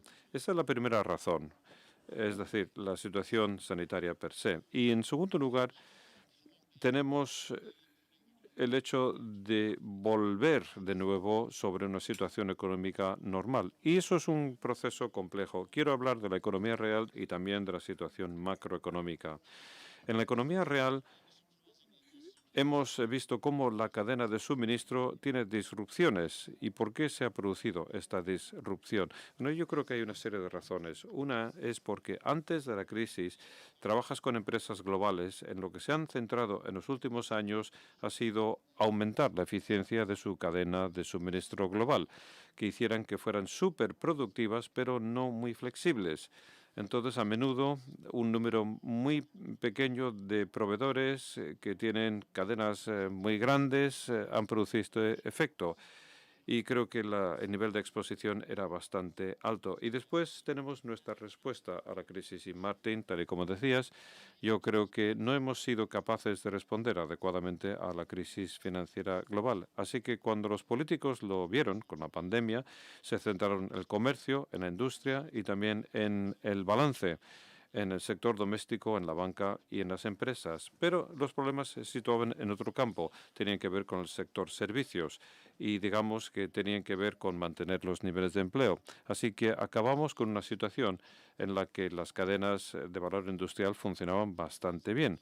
Las empresas sí que tenían balances bastante buenos, puesto que podían ahorrar muchos costes. Entonces, tenemos casos de la industria del automóvil, por ejemplo, que querían garantizar liquidez y no querían comprar demasiados semiconductores, pero tuvieron mucha demanda, puesto que la gente tenía dinero para gastar. Así que nos metimos en esta montaña rusa que empeoró la situación, más aún si cabe. Y quizás no tuvimos suerte. Por ejemplo, tuvimos el tema del canal de Suez y otras cosas que exacerbaron el problema. Y yo creo que todas estas cosas se irán corrigiendo a lo largo del futuro cercano. Yo no creo que esto sea necesariamente un tema estructural. En la parte macroeconómica siempre es difícil, después de una crisis, siempre es difícil volver a la normalidad. Y ya estábamos en una situación en la que los tipos de interés estaban muy bajos. Entonces, ¿cómo podemos manejar esta normalización de la política fiscal y monetaria? Y yo creo que este es un proceso que en principio sabemos cómo abordar, aunque en la práctica es muy difícil emitir las señales correctas y tu periódico dedica un artículo diariamente para saber qué es lo que deben hacer los bancos centrales. No es un problema nuevo, pero es algo que sí que tiene un impacto sobre nosotros. He hablado sobre la situación sanitaria, también sobre el volver a la normalidad, pero el tercer elemento yo creo que está conectado con las ponencias que hemos escuchado esta mañana, y es que hay una incertidumbre acerca de hacia dónde vamos. No solamente volvemos sobre la antigua tendencia, que en el caso de Europa no era demasiado bueno, era lento y estaba desacelerando la prosperidad y el crecimiento, pero hay muchas incertidumbres acerca de dónde acabaremos en la política macroeconómica y si estamos o no en un entorno permanentemente nuevo con déficits, con inflación, con tipos de interés bajos. ¿Qué aspecto va a tener todo esto? ¿Vamos a poder gestionar todo esto y apartarnos de lo que teníamos en Europa? Bueno, posiblemente sí, pero todavía no sabemos cuándo. La globalización, lo mismo. Sabemos que no estamos en la misma tendencia, pero tampoco vamos a volver al periodo de la preglobalización. Los flujos de datos son más globales que nunca. Los costes de transacción del comercio global han caído gracias a las plataformas digitales. Así que esta incertidumbre respecto a saber lo que va a venir también está reteniendo nuestra respuesta económica. Pero voy a acabar con tres pensamientos sobre lo que esto puede significar para los líderes. Esto, y es el tema más aburrido, cuando analizamos las predicciones económicas piensan que podríamos seguir adelante con la recuperación, pero que habrá paradas a lo largo del camino, que no sea como los años 20 de nuevo, sino que será una recuperación gradual. Pero lo que es más importante, como segundo elemento, y yo creo que para una empresa estas tendencias globales cada vez tienen menos importancia. Hay muchísima heterogeneidad que ha sido aumentada por la pandemia y uno tiene que entender la situación específica de tu sector y de tu posición competitiva, incluidos los mercados a los que atiendes y también los segmentos de consumidor. Entonces, estas diferencias cada vez tienen más importancia que la media. Y el tercer tema, Bueno, estamos en una época en la que hay muchos riesgos, lo que significa que el antiguo planteamiento para la estrategia, para optimizar las cosas para un escenario ya no va a funcionar. Hay que pensar en la robustez.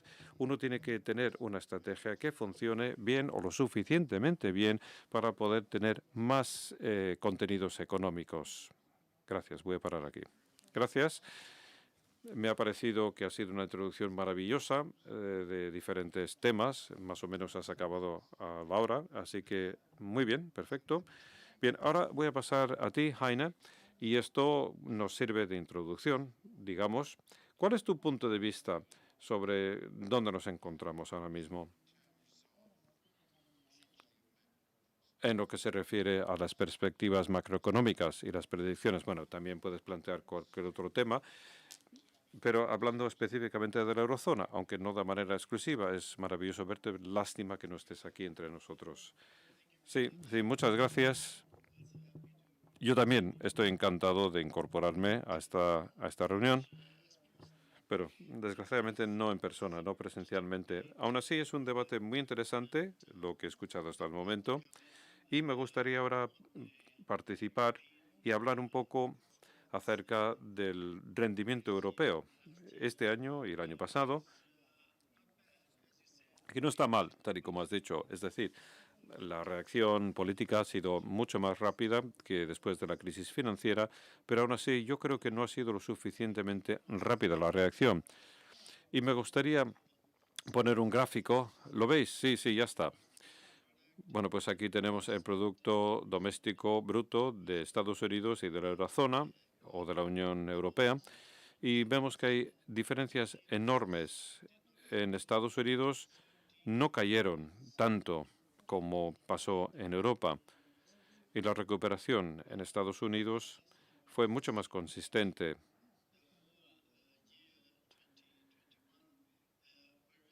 A lo largo del año 21, mientras que en la Unión Europea tuvimos una caída en el segundo trimestre, ahora tenemos una recuperación en el tercero, pero los indicadores más recientes no son tan buenos.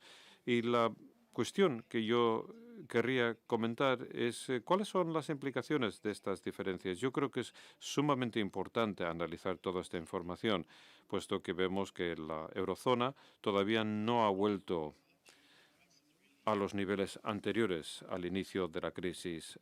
Lo que ha pasado, por tanto, y de nuevo tenemos que primero ver y entender que Europa no reaccionó con suficiente rapidez. Reaccionó más rápidamente que en 2008, pero no con suficiente rapidez. Y Europa tiene una enorme carga, que ya ha citado el orador anterior. Europa tiene que soportar la carga de altos niveles de paro, y esto ha sido así durante muchos años, y esto es algo que no ha desaparecido, mientras que en Estados Unidos entró en la crisis con un nivel casi de pleno empleo y volvieron rápidamente a una situación de normalidad. Y esto tiene implicaciones muy dramáticas. Por ejemplo, Alemania está mejor que los demás, esto todos lo sabemos en lo que se refiere al paro, pero deberíamos saber también que es una situación especial que se debe al superávit de Alemania y su capacidad de crecer sin aplicar ningún tipo de estímulo fiscal, lo cual no podían hacer los demás países. Dicho lo cual, el resto de Europa todavía está en muy mala forma. Por ejemplo, el caso de Italia, la tasa de paro es de un 9%, en Francia tienen más de un 7%, la tasa de paro de España todavía está por encima del 14%, así que esto es una gran carga de cara al futuro. Y bueno, podemos ver qué es lo que significa esta carga.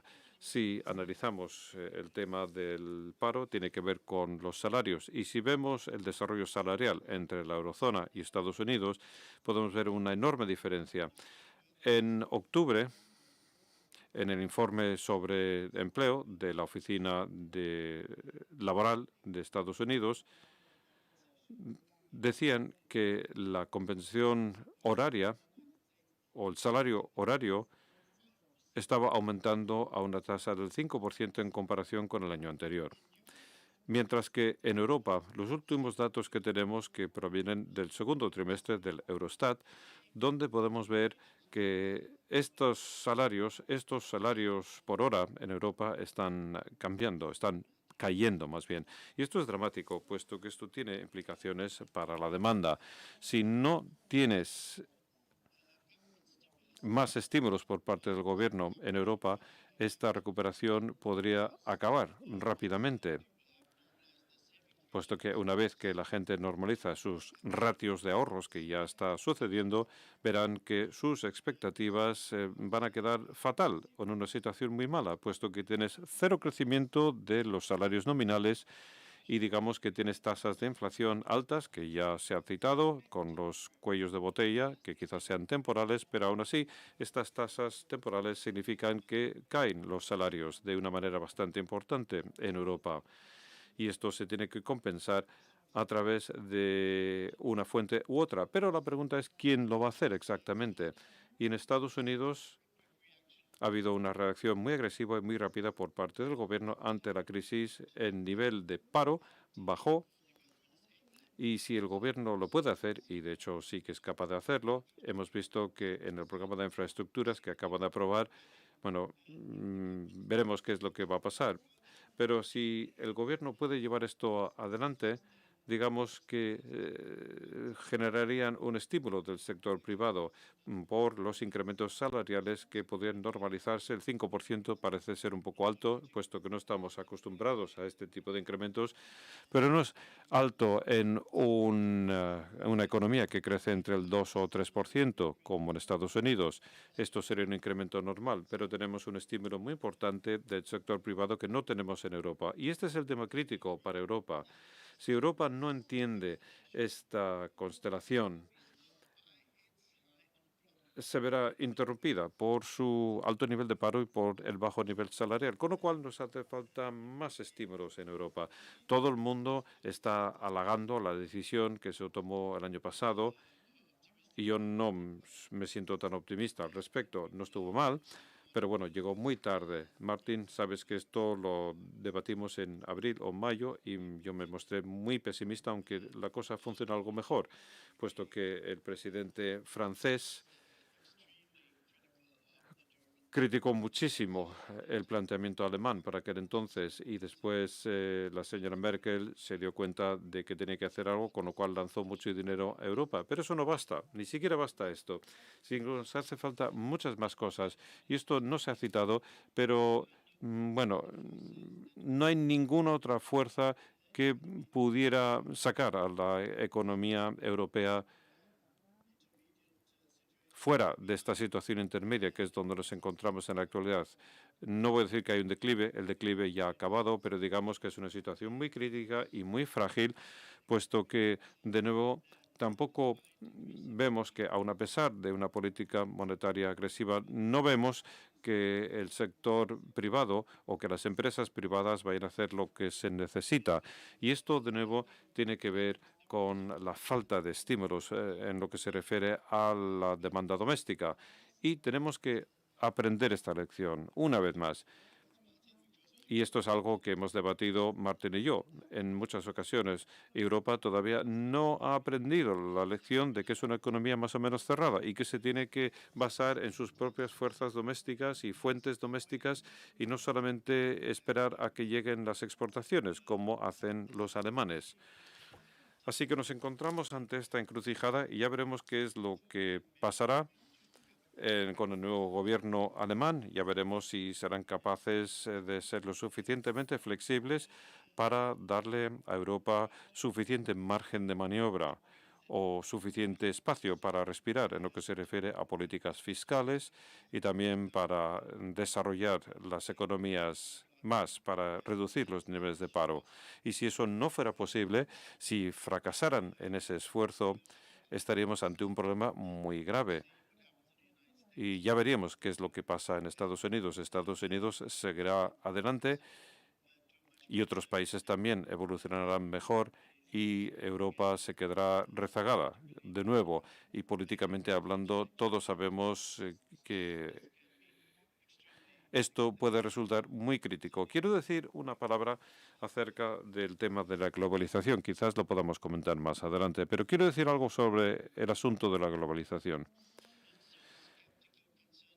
Yo no me siento tan escéptico en lo que se refiere a todo el marco de la globalización. Yo creo que no vamos a tener muchas guerras comerciales. Hay tensiones entre China y Estados Unidos, eso es evidente, y yo culpo más a Estados Unidos que a China por ello, pero digamos que eso se podría debatir. Pero lo que quiero decir en definitiva es algo muy claro, y es que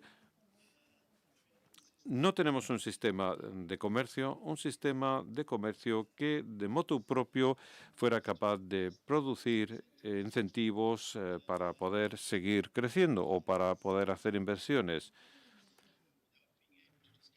Aunque aquí no tengo tiempo para hablar de este tema, pero me parece que es un caos que tenemos, ya que hay monedas que se ven empujadas por la especulación. También hay otras divisas que no cumplen las normas fundamentales, lo cual es una carga muy, muy importante para los países emergentes de este mundo. Y después tenemos una organización internacional del comercio que no está funcionando bien y muchas otras cosas también que han perjudicado al sector comercial. Y ya no es una fuerza que empuje la globalización. Ese es un hecho que estamos viendo y hay evidencia que lo señala también. Pero yo no creo que signifique que vayamos a ver una separación entre estos enormes mercados. Yo no creo que la gente se vaya a marchar de China ni nada parecido, que hay una migración masiva. Yo me siento bastante optimista, aunque sé que el sistema está ante una crisis. Gracias, Heine. Me ha parecido muy interesante y un planteamiento diferente, así que vamos a tener muchos comentarios luego. Andrew, Estados Unidos y China, Heine lo acaba de introducir. ¿Hasta qué punto es importante esto? Y si puedes, por favor, me gustaría que lo relataras, puesto que evidentemente esto guarda relación con esta cuestión de la desglobalización o desacoplamiento y la posibilidad o quizás la inevitabilidad de la emergencia de zonas de influencia que también sean zonas económicas, con los países viéndose obligados a elegir China u otro lugar. ¿Y eso qué significa para Europa? No espero que abarques todos estos temas, pero este es el marco. Andrew, por favor, dinos, por tanto, ¿qué es lo que te parece esta relación tan importante? Muchísimas gracias. En primer lugar, yo quiero dar las gracias al Gobierno vasco por invitarme a venir a esta edición de 2021 de Mundura Begira. Tiene que ver con imaginarse el futuro. Y cuando yo fui al Museo Guggenheim ayer con mi esposa, me di cuenta de que, bueno, hace 30 y pico años sus líderes comunitarios se imaginaron un futuro y lo crearon. Así que quiero felicitarles, puesto que se trata de un logro increíble. Y la segunda razón por la que estoy aquí es que estoy aquí para escuchar a Martin.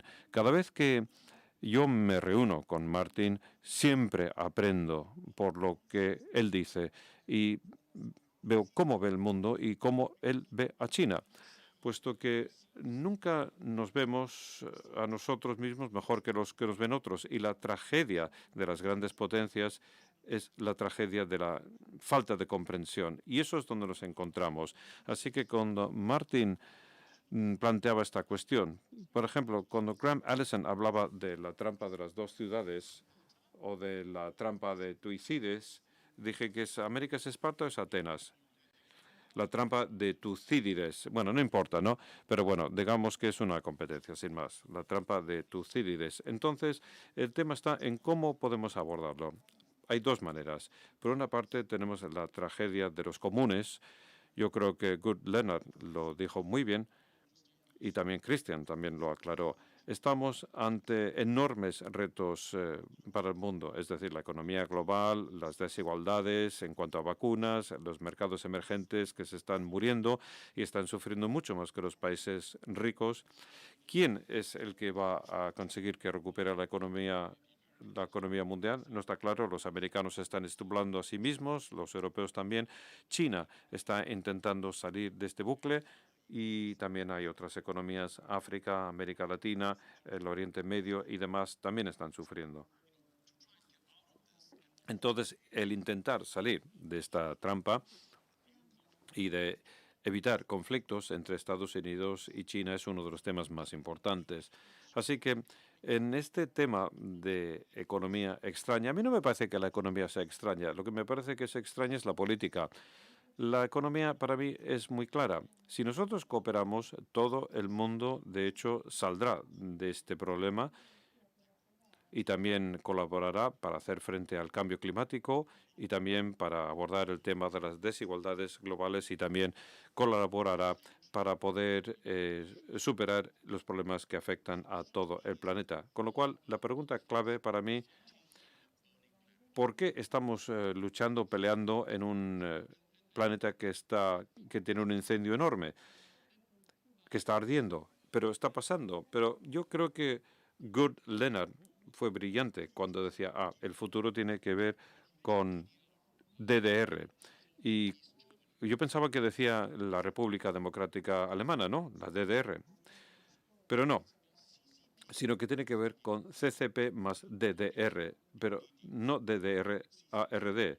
CCP, todo el mundo lo conoce, el Partido Comunista Chino, pero tiene que ver con China, tiene que ver con el cambio climático y tiene que ver también con nuestra prosperidad futura, nuestra prosperidad común. Ese es el objetivo que tiene el plan chino a 5 años, la prosperidad común. No solamente prosperidad común para los chinos, sino también en común con el resto del mundo. Bueno, os lo podéis creer o no, pero no importa. Pero, ¿qué es lo que significa DDR o ADDARD? D es la digitalización, la descarbonización y la reforma. Los chinos, si tú les escuchas y les prestas mucha atención, ponen primero la reforma, ¿no? La descarbonización únicamente recientemente y después de que Europa planteara el plan para 2035, los chinos plantearon su propia versión. Y si me lo permiten, bueno, se parece mucho a la versión europea. Bueno, entonces los chinos se han dado cuenta de que la tecnología es el camino a seguir en el futuro. Y la cuestión clave es si Estados Unidos y China van a luchar, si van a pelearse. Y esta es la pregunta que nos afecta a todos. Las relaciones no han sido buenas, ¿vale? Quiero decir que no han sido buenas. Algunos dicen que se deben a X, a los chinos les gustaría pensar que esto tiene que ver más bien con la incorporación de Trump. Y bueno, aunque cuando estaba Obama, Estados Unidos ya estaba inclinándose hacia Asia, pero digamos que Trump puso a América primero, ¿no? América primero, siempre. Pero la reacción china ante ese planteamiento es, bueno, vamos a hacerlo al estilo japonés. Es decir, los americanos lucharon contra los japoneses y los japoneses dijeron, ¿cuánto dinero queréis? ¿O cuánto queréis que os paguemos? ¿No? Sin más, llegaron a un acuerdo. Hubo una escalación y después Biden, lo que resulta ser que en lo que se refiere a la política china es parecido a Trump. Así que los chinos se han dado cuenta de que va a ser un ejercicio muy a largo plazo. Así que la tragedia a corto plazo, la tragedia que desde el punto de vista de China, yo no sé si tengo razón o no, pero únicamente hablo desde la óptica china, puesto que eso es algo que yo entiendo algo mejor que el tema occidental, aunque fundamentalmente recibí mi formación en Occidente. La tradición china tiene que ser capaz de pensar en términos de generaciones, décadas y también siglos. Y si no, fíjense en cómo el Partido Comunista Chino acaba de celebrar su centenario. Todavía se acuerdan cuando saquearon el Palacio de Verano. Todavía se acuerdan de cómo China fue invadida y, bueno, como aparte de China, Rusia, bueno, fueron los que más sufrieron el que más sufrió o los que más sufrieron en la Segunda Guerra Mundial con las bajas fue China y Rusia. Bueno, según las cifras, ¿no?, que te manejan. Pero digamos que sí que se catalogó como una víctima. Entonces, pensando de esa manera, los americanos dijeron, bueno, vamos a ver, si Biden quiere controlar el acuerdo, la pregunta fundamental que se tienen que hacer es si él estará ahí a partir de 2024 y si vuelve un equivalente a Trump, ¿cómo podríamos abordar esa situación? Así que psicológicamente llegaron a la política de circulación dual, que significa que si el mundo quiere comerciar con nosotros, comerciaremos con el mundo. Si no quiere, volveremos a las épocas Ming y Qing, cuando China era autosuficiente. Y no es necesariamente bueno. Martin hablaba del desacoplamiento. Mi opinión es que el desacoplamiento es muy, muy difícil. El problema con Estados Unidos y China no tiene que ver con la Guerra Fría de la Unión Soviética. Están relacionados de maneras mucho más complicadas que la gente entiende. Y desde el punto de vista chino, hay que recordar, América es América la Bella, el país bello. Inglaterra es Ling Wo, el país heroico. Alemania es De Guo, el país justo. Por lo tanto, China ha sido un gran admirador de Occidente y piensa, ¿y cómo de repente ahora somos el enemigo? ¿Cómo explicamos estas diferencias políticas? La respuesta, y estoy planteándolo de una manera muy sencilla, y podría estar equivocado, es que tiene que ver con la Biblia versus la Tao Te Ching. Son las dos principales traducciones del mundo. La Biblia principalmente porque hay más cristianos en el mundo que de otras religiones, pero la gente se olvida que para el 2050 habrá más musulmanes que cristianos. Y la religión de más rápido crecimiento en China, bueno, es cristianismo seguido de budismo, porque los chinos son fundamentalmente religiosos. Desde la caída de la dinastía Shang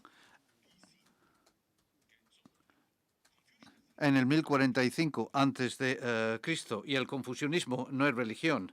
El taoísmo es básicamente una filosofía.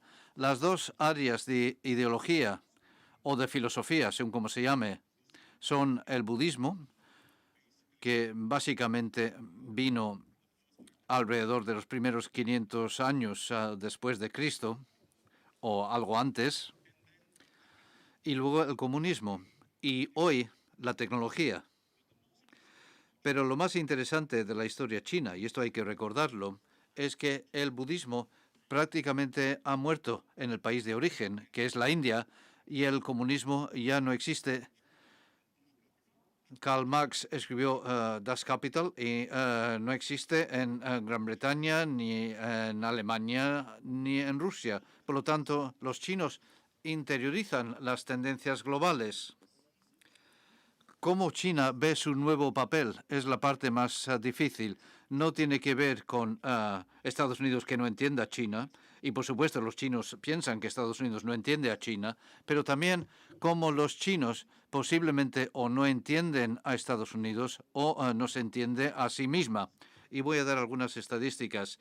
Y la gente dice, los americanos dicen que esto es la lucha entre el bien y el mal. No hay nada en contra del pueblo chino, sino contra la CCP.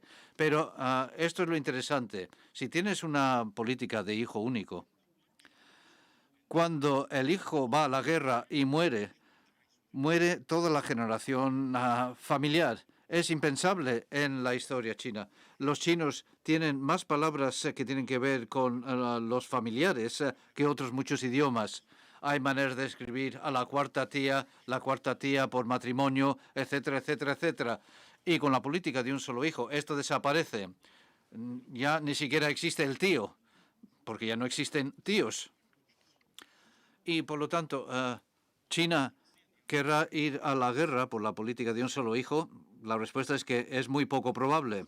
En segundo lugar, ¿quién ha sido responsable de la igualdad de género? Con la política de un solo hijo, la mitad de la riqueza de la China será heredada y gestionada por mujeres. La gente se olvida de esto. Y como decía Gerd Leonard, los hombres quieren luchar, las mujeres no quieren luchar. Entonces, ¿quién está haciendo guerra en este terreno? Resulta muy difícil y, por lo tanto, en gran medida, lo que los chinos querrían ver en una población en envejecimiento con más activos extranjeros que pasivos extranjeros, exactamente como el Japón, los chinos esencialmente quieren tener una mayor prosperidad común, es decir, reducir desigualdades entre ricos y pobres. La gente se tiende a olvidar de que China ha sido más sobrecapitalista que los americanos, porque durante estos 40 años de llamado comunismo, en realidad se crearon más ricos. Bueno, quiero decir que los ricos ganaron más que la clase media. Te queda como medio minuto. Sí, estoy a punto de terminar. Sí, simplemente quería hacer este comentario. Así que ahora estamos pasando a una etapa muy interesante, donde esperamos, por el bien de la paz mundial, los americanos entiendan mejor a China y los chinos entiendan mejor a los americanos y entiendan al resto del mundo, porque Europa va a tener un papel muy importante. Y en este equilibrio y hacia dónde va el mundo, va a tener consecuencias históricas. La pregunta clave es, y es mi última cita, en el Instituto Internacional de Estudios Estratégicos, y hubo un comentario que me pareció muy bueno. La buena gobernanza sin democracia es una apuesta estratégica más segura que democracia sin buena gobernanza. Y se puede ver desde distintos ángulos, pero esta es la pregunta exactamente en estas relaciones globales entre China y Estados Unidos. Muchas gracias. Estoy acabando un libro sobre lo que llamo la crisis del capitalismo democrático. Ha sido una enorme cantidad de trabajo y uno de los temas centrales, y esto se remonta a Platón, es muy explícito en La República, el primer libro de filosofía política, y casi suficientemente viejo para que se lo tomen en serio los chinos, y es que la democracia sin buena democracia se convierte en demagogia y dictadura. Y me parece a mí que eso es así. Por lo tanto, la democracia degenerada es demagógica, y la forma más degenerada de democracia, y creo que estará de acuerdo Heiner, es uno que no se ocupa del bienestar de las grandes masas de gente. Pero vamos a pasar a otras preguntas. Nos quedan 15 minutos. Voy a empezar contigo, Christian. Creo que uno de los temas que ha planteado Heiner de forma muy destacada, y me interesante conocer tu opinión, es la divergencia entre Estados Unidos y Europa, y sobre todo divergencia en macropolíticas. Y esto se conecta con otra pregunta que iba a plantear yo, pero que tal vez quieras incorporar. La perspectiva de Heiner, y espero que lo esté caracterizando correctamente, es que esencialmente Europa está volviendo a su histeria de deflación, semi-estancamiento, no deflación, pero inflación ultra baja, que ya conocemos, y Estados Unidos está en el otro extremo y hay mucha preocupación por la inflación, etcétera, y no has hablado de esto. Así que ¿hasta qué punto comparte su perspectiva de que la realidad es que lo que vamos a ver ahora en macrocondiciones y en crecimiento, vamos a ver una divergencia muy fuerte en el próximo año, 2, 3 o incluso más entre Estados Unidos y la Unión Europea en general y sobre todo la eurozona, porque es una historia muy importante, desde luego. Y creo que estamos de acuerdo en cierto nivel, pero también hay áreas donde probablemente llegaría a otras conclusiones. O creo que lo que sugiere Heiner es una parte de la solución, pero es improbable que funcione sola.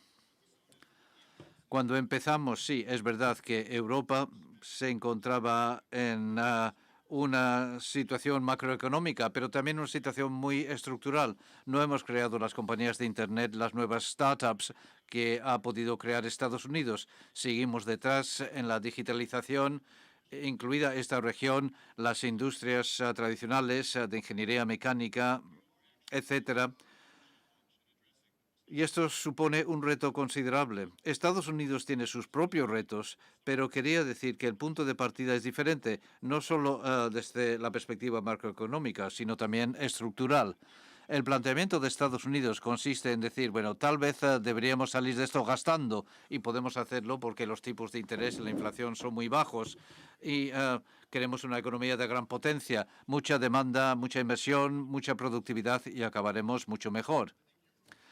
Creo que en Europa es probable que haga eso hasta cierto punto, tal vez más de lo que hubiéramos pensado posible hace 2 años, pero creo que se ha aprendido la lección que centrarse solo en la estabilidad macroeconómica, como se hizo después de la crisis financiera global y la crisis de la deuda soberana europea, no funciona.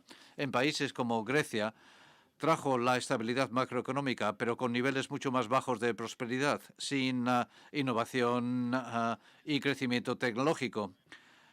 Ahora, estoy en desacuerdo contigo, Heiner, en un aspecto. Creo que debemos estar más abiertos al estímulo de demanda. Creo que podemos salvar esta crisis, este bajo crecimiento, pero creo que no será suficiente si no nos damos cuenta de que debemos tener también una síntesis de políticas de izquierda, pero también políticas de derecha en cuanto a cómo realizamos estos cambios estructurales en mercados laborales, en sistemas de innovación, en emprendeduría, porque al final las empresas no solo crean nuevos puestos porque hay demanda, sino porque hay rentabilidad en el mercado para poder hacerlo. Y un último comentario. Lo que me preocupa un poco en el argumento de Heiner es que hemos visto una crisis que fue enormemente heterogénea en lugares, en industrias, en partes de sociedades. Si nuestra única respuesta es subir el volumen del estímulo macroeconómico, esto consiste en esperar que la política afecte a todos de más o menos similar y que resuelva una situación que en realidad tiene que ver con la heterogeneidad y divergencia entre diferentes partes de nuestra economía. Y no estoy convencido de que eso funcione. Bueno, Heiner, entonces, ¿por qué está equivocado Christian? ¿O dónde tiene razón? Creo que ha sido muy útil contar con dos personas de origen alemán. E incluso vengo de Hamburgo para ver estas diferencias de opinión en la economía europea más importante y la que es probable que configure la respuesta de la eurozona. No te oímos. ¿Estás muteado?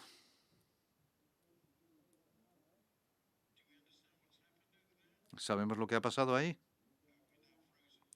Bueno, ahora nos hemos congelado. Bueno, espero que pueda volver Heiner muy pronto. Christian, otra pregunta muy rápida. ¿Debemos preocuparnos por la inflación?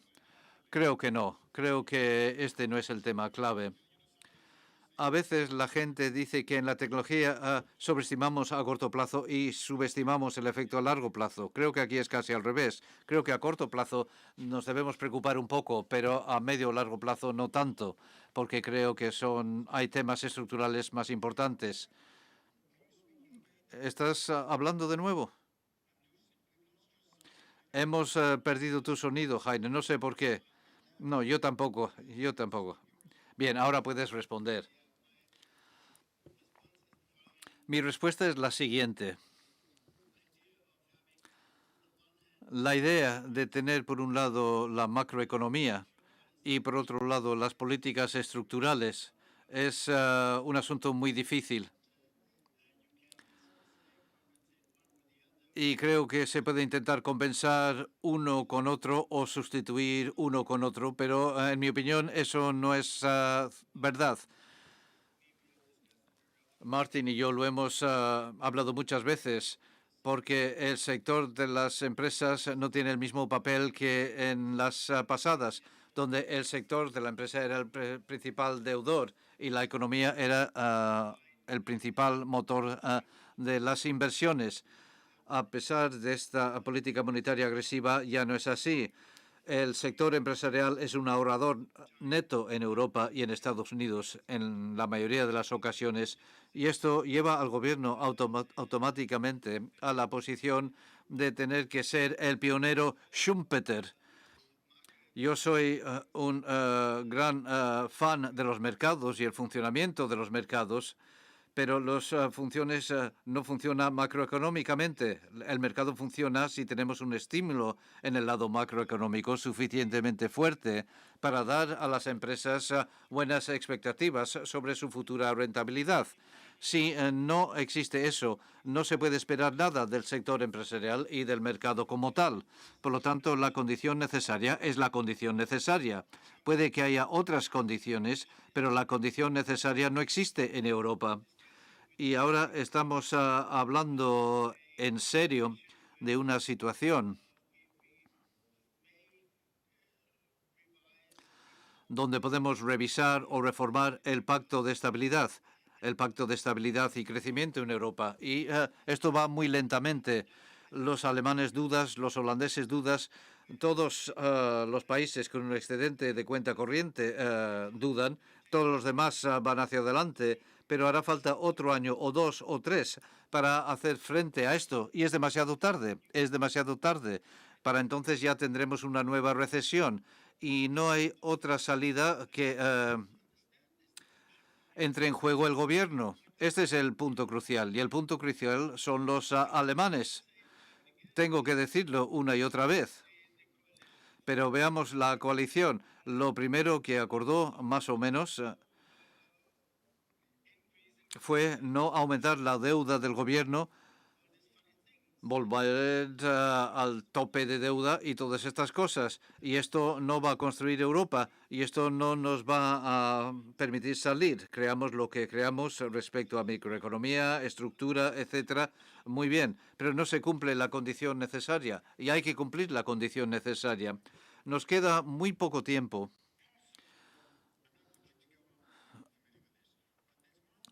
Hay un posible rayo de luz que os podría unir a los dos. Y tiene que ver con lo que decía Gerd al principio.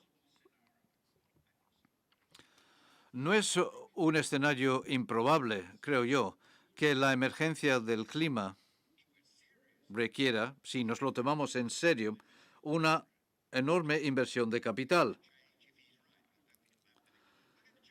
Vamos a cambiar todo el sistema energético, ¿no?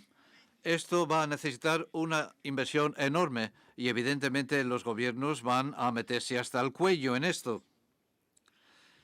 Es posible que esto también tenga un macroefecto dramático si se lo toman en serio en Europa y en teoría el gobierno alemán está comprometido con esto. ¿Qué piensas, Heiner? Bueno, yo creo que hay alguna esperanza, tienes razón. Pero la pregunta es qué fuerza van a tener los verdes en comparación con los liberales y sigue siendo bastante escépticos. Todavía no hay suficiente presión entre el público alemán. En Alemania del Este, por ejemplo, nadie está interesado en el cambio climático. Es un tema importante en los medios, pero no es un tema importante para la mayoría de la gente. Entonces, si esto va a ser el desencadenante, no estoy seguro, pero tienen razón. Sería una buena manera de saltar a una nueva fase, de saltar a nuevas inversiones y una nueva estructura en la producción de energía. Pero el tema crucial es que todavía no tenemos la solución tecnológica. La energía solar y eólica está muy bien, pero la mayoría sabemos que no es suficiente, o la mayoría de los técnicos saben que no es suficiente. Necesitamos un suministro estable y no puede ser ni carbón ni gas a largo plazo. Y la energía nuclear es una gran interrogante en Alemania y aquí la mayoría de la población está absolutamente en contra. Y aquí veo el tema crítico. ¿Quién va a dar la vuelta a Alemania?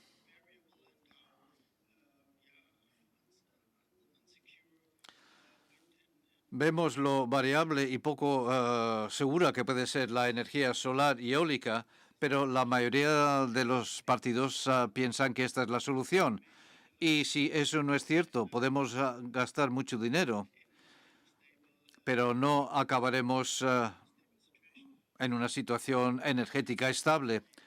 Christian, en vista de la hora, voy a tener que pasar a ceder la última palabra a Andrew, porque lo has dejado de una manera un tanto ambigua. Si tuvieras 2 minutos para hablar con Xi y Biden, ¿qué les dirías que tienen que entender sobre el otro que les permita llegar a un acuerdo? Tal vez sea imposible, pero creo que tu comentario sobre su falta de comprensión del otro es muy importante y está claro en qué dirección van. Así que en los últimos 2 minutos, ¿qué tienen que entender del otro para que sea posible que puedan coexistir? Yo creo que la demonización del otro no ayuda. Realmente,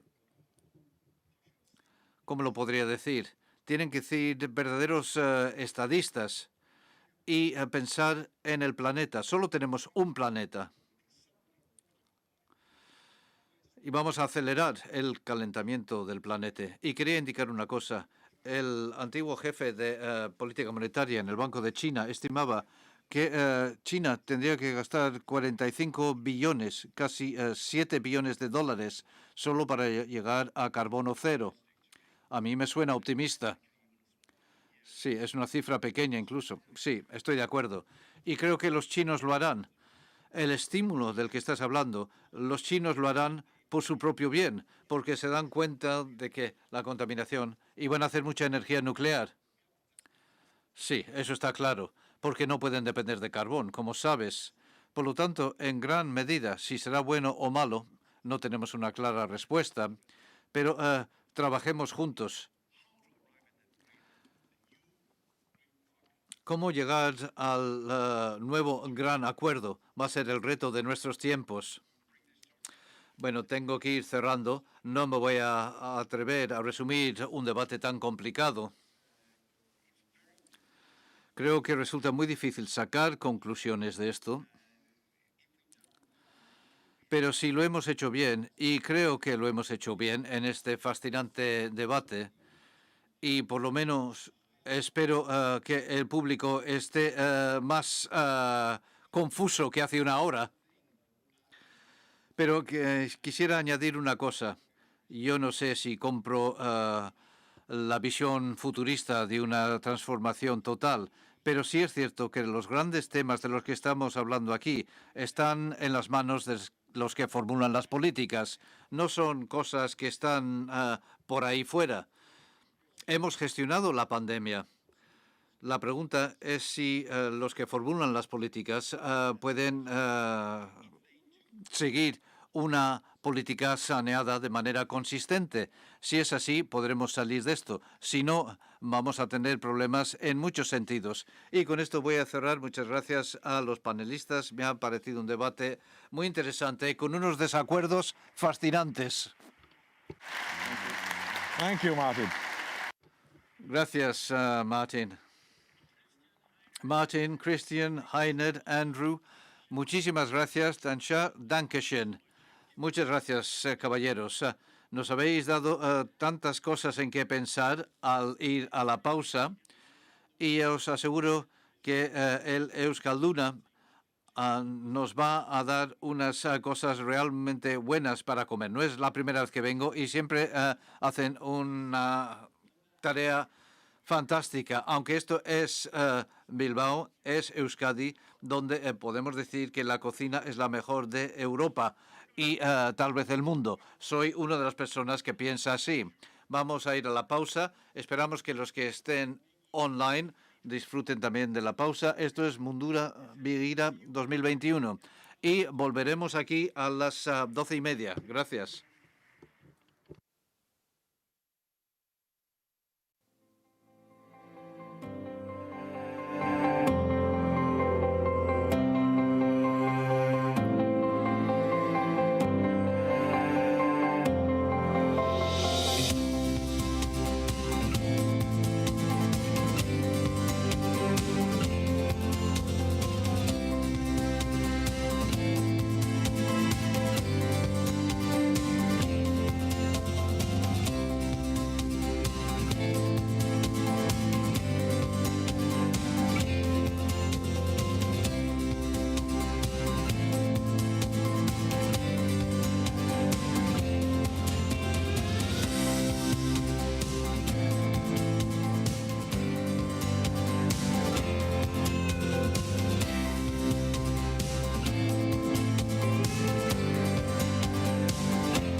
microphone.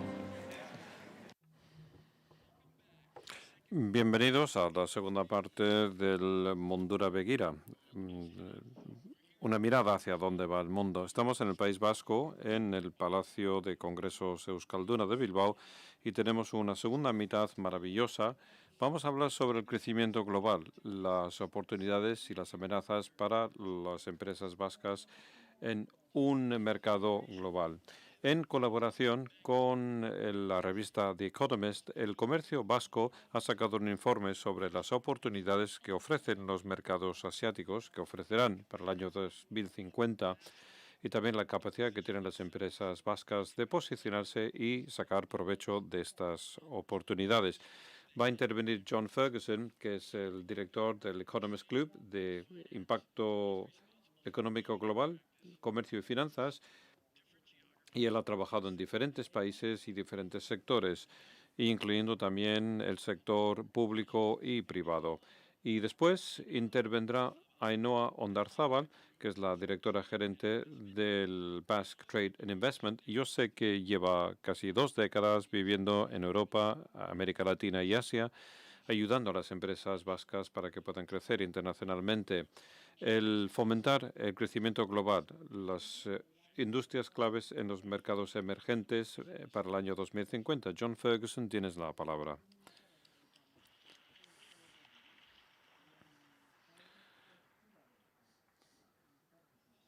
Hola a todo el mundo. Es fantástico poder estar aquí con todos.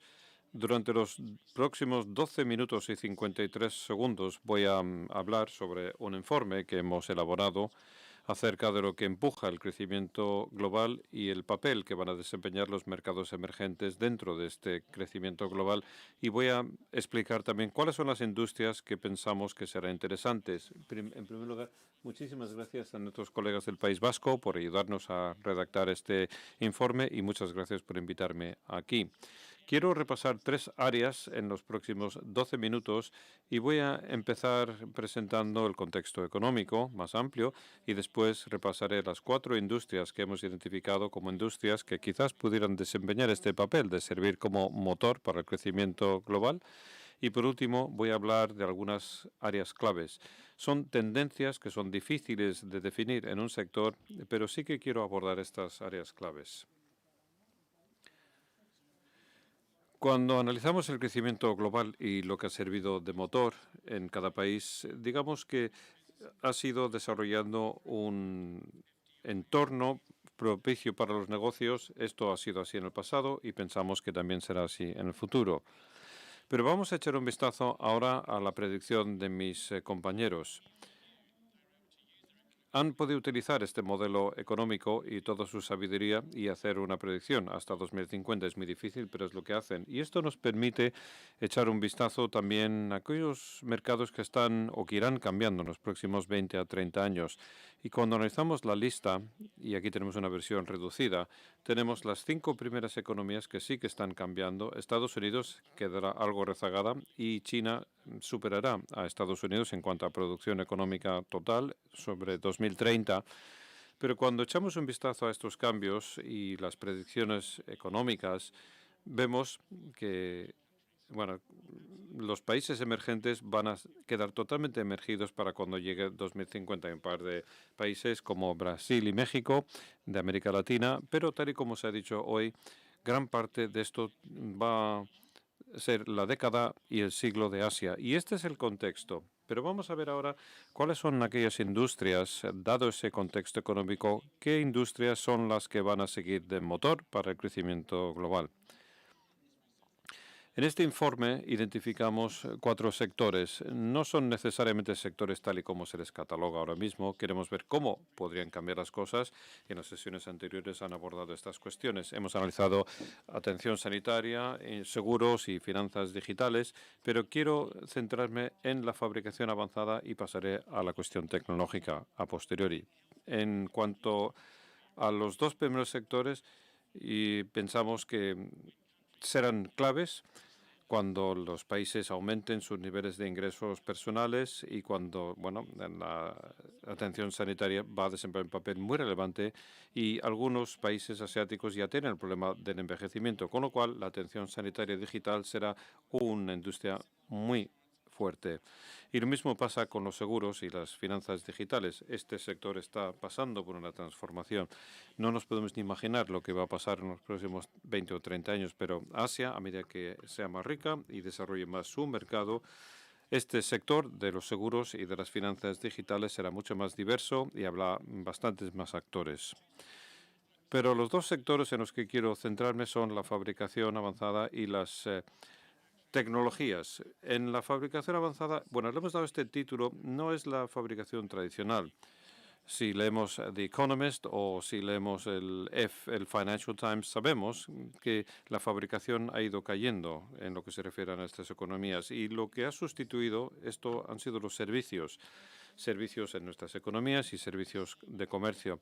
Pero lo que pasa cuando se desarrolla un país es que los servicios adquieren un papel mucho más importante. El Reino Unido y Estados Unidos tienen servicios como parte de su producción global y que llegan hasta un 70 o un 80% de cuota.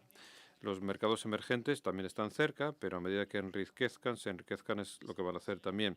Pero esto no significa que la fabricación va a quedar rezagada. Lo que es apasionante para mí es que la fabricación avanzada consiste en transformar. Y hay que pensar.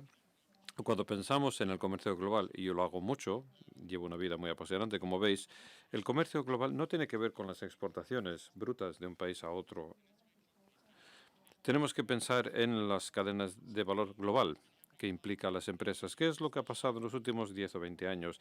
Es que en un mercado desarrollado hay mucho I+D y mucho valor añadido al inicio del ciclo de un producto. Y quizás después pueda pasar a una economía asiática como China, donde hay salarios bajos y donde se montan estos productos, y después vuelve a un mercado desarrollado donde los servicios desempeñan un papel y donde se añade más valor. Los economistas lo definen como un gráfico de la sonrisa. Y lo que quieren conseguir los países en vías de desarrollo es mejorar esa cadena de valor y apartarse de temas de montaje, y quieren desempeñar un papel mucho más importante en esa cadena global. Pero no solamente tiene que ver con el uso de la tecnología. Una de las tendencias que citamos en el informe, que me parece muy interesante, es esta tendencia llamada la implementación de servicios en la fabricación. Y es difícil de entender, pero es esta combinación de mercancías y servicios. Y cuando pensamos en el comercio, creo que ya no vamos a pensar en bienes por una parte y servicios por la otra parte. Para cuando lleguemos a 2050, muchas de las cosas que venderemos en el mundo serán una combinación de ambas cosas. Y la fabricación avanzada nos va a servir para ello. Muchas de las cosas que compremos en los próximos 20 o 30 años serán una combinación de un producto físico y servicios embebidos en esos productos. Y esto también forma parte de esta tendencia de la fabricación avanzada, que me parece que es muy interesante.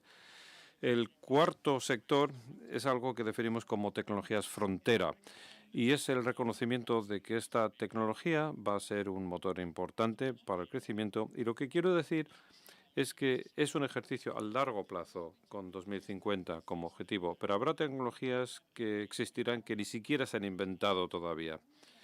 Y el otro tema que quería señalar es que cuando pienso en las empresas o en países que se pudieran beneficiar de estas tecnologías tan sorprendentes, yo no creo que sean aquellas empresas o países que se centren en un área concreta de tecnología, por lo menos desde el punto de vista macroeconómico. Los países que sacarán provecho de todo esto serán aquellos que sean capaces de combinar estas tecnologías.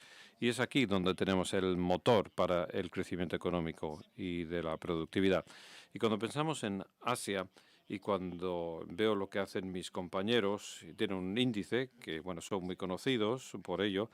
Bueno, la economía asiática, desde luego, va a ser muy fuerte. Entonces, la economía asiática está ya preparada para sacar provecho de estos cambios tecnológicos para incorporar todo esto a sus propias economías. A la derecha tengo un gráfico muy fácil, que es el factor de productividad total, o TFP.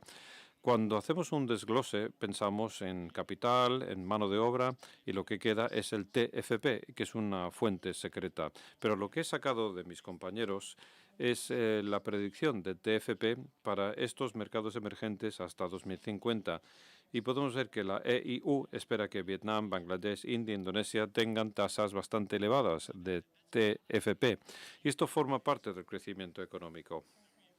Y esperamos, y mis compañeros en la EIU esperan, que estos mercados emergentes crezcan y crezcan de manera bastante productiva en los próximos 20 a 30 años. Así que estos mercados emergentes asiáticos están muy bien colocados para sacar provecho de estas tecnologías tan sorprendentes que se están descubriendo.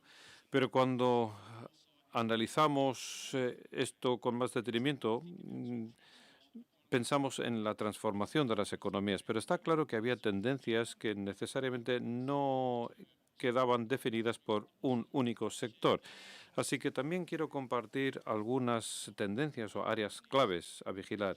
Se pueden llamar nichos o subsectores, en fin, son cosas que aparecen en el informe, sin más. Pero hay dos áreas amplias que queremos recalcar y muchas de estas cosas se han citado hoy, con lo cual está muy bien también escuchar a estos otros oradores hablando sobre estas cuestiones. El primero, bueno, pensamos que es muy importante estar atentos a la tendencia en el campo de la educación. Han comentado los cambios que van a llegar y eso es totalmente cierto. Yo vengo de Australia, bueno, era evidente por mi acento, la educación era el colegio, quizás algo de la universidad y formación técnica y después ibas a trabajar. Yo creo que está cambiando, tendrá que cambiar, tenemos que tener aprendizaje de por vida, tenemos que tener un enfoque con STEM y en las destrezas más blandas y habilidades más humanas. Entonces, esto es una tendencia que hay que tener en cuenta. El otro tema que quiero recalcar, que quizás sea más relevante para el debate de hoy, tiene que ver con, bueno, no es un sector, sino que tiene que ver con la sostenibilidad y la resiliencia. Yo trabajo mucho con empresas grandes y tal y como se ha dicho hoy, estamos pensando mucho en el tema de la resiliencia. Yo analizo la globalización y durante mucho tiempo hablamos de la eficiencia de las cadenas de suministro y ahora no solamente con el COVID, pero también las guerras comerciales, las empresas quieren ser más resilientes. Y después está el cambio climático. El cambio climático es un driver muy importante, es un tema muy relevante y evidentemente hay un coste económico implicado, pero también digamos que va a empujar la innovación y va a permitir que los países y las empresas puedan responder al cambio climático y emprender medidas de mitigación.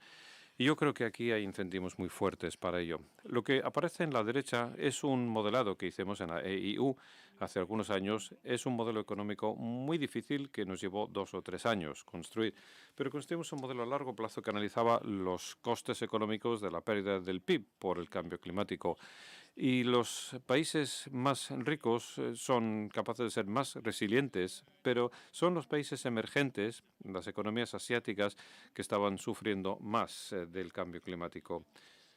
Bien, podemos tener dudas sobre el tamaño del impacto, pero la dirección está clara y esto creo que nos da un incentivo realmente importante para las economías asiáticas emergentes para que puedan innovar en este campo y trabajar con empresas en todo el mundo para mitigar los impactos del cambio climático.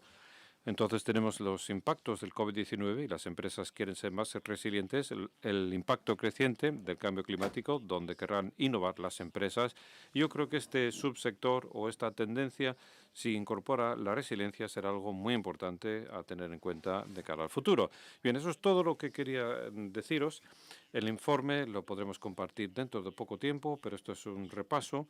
El mundo está mirando o pendiente de Asia, creo que todo el mundo lo ve, y a medida que estas economías asiáticas se desarrollen y aumenten sus ingresos, son sectores que hay que tener en consideración. Y a mí me apasiona la fabricación avanzada y la combinación de servicios con el comercio me parece que es muy interesante, pero otras tendencias como resiliencia y sostenibilidad que creo que serán drivers claves para el crecimiento. Ya está, me quedan 30 segundos, he acabado a tiempo, espero que esto nos sirva para dar lugar a la mesa y muchas gracias por escucharme.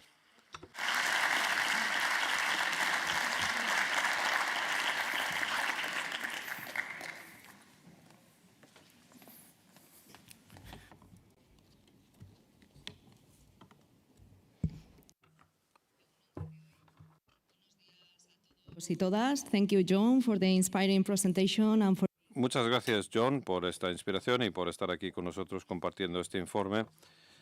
ser las tecnologías y los mercados que van a protagonizar el desarrollo económico hasta el año 2050.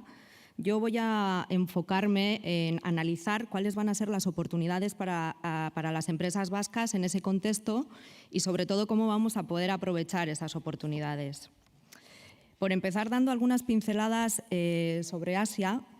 Asia representa actualmente el tercio del Producto Interior Bruto mundial y el 30% del comercio global. En el año 2050, los países asiáticos liderarán el comercio mundial, alcanzando el 40% del comercio global. De hecho, en ese año 2050, 7 de las 15 economías más avanzadas del mundo van a ser asiáticas, con países emergentes como Indonesia, Vietnam o Bangladesh en el top 15. Creo que con lo que John nos ha contado y con estos antecedentes podemos decir que el eje económico mundial se está desplazando inexorablemente hacia Asia. ¿Y cómo estamos Euskadi en ese contexto?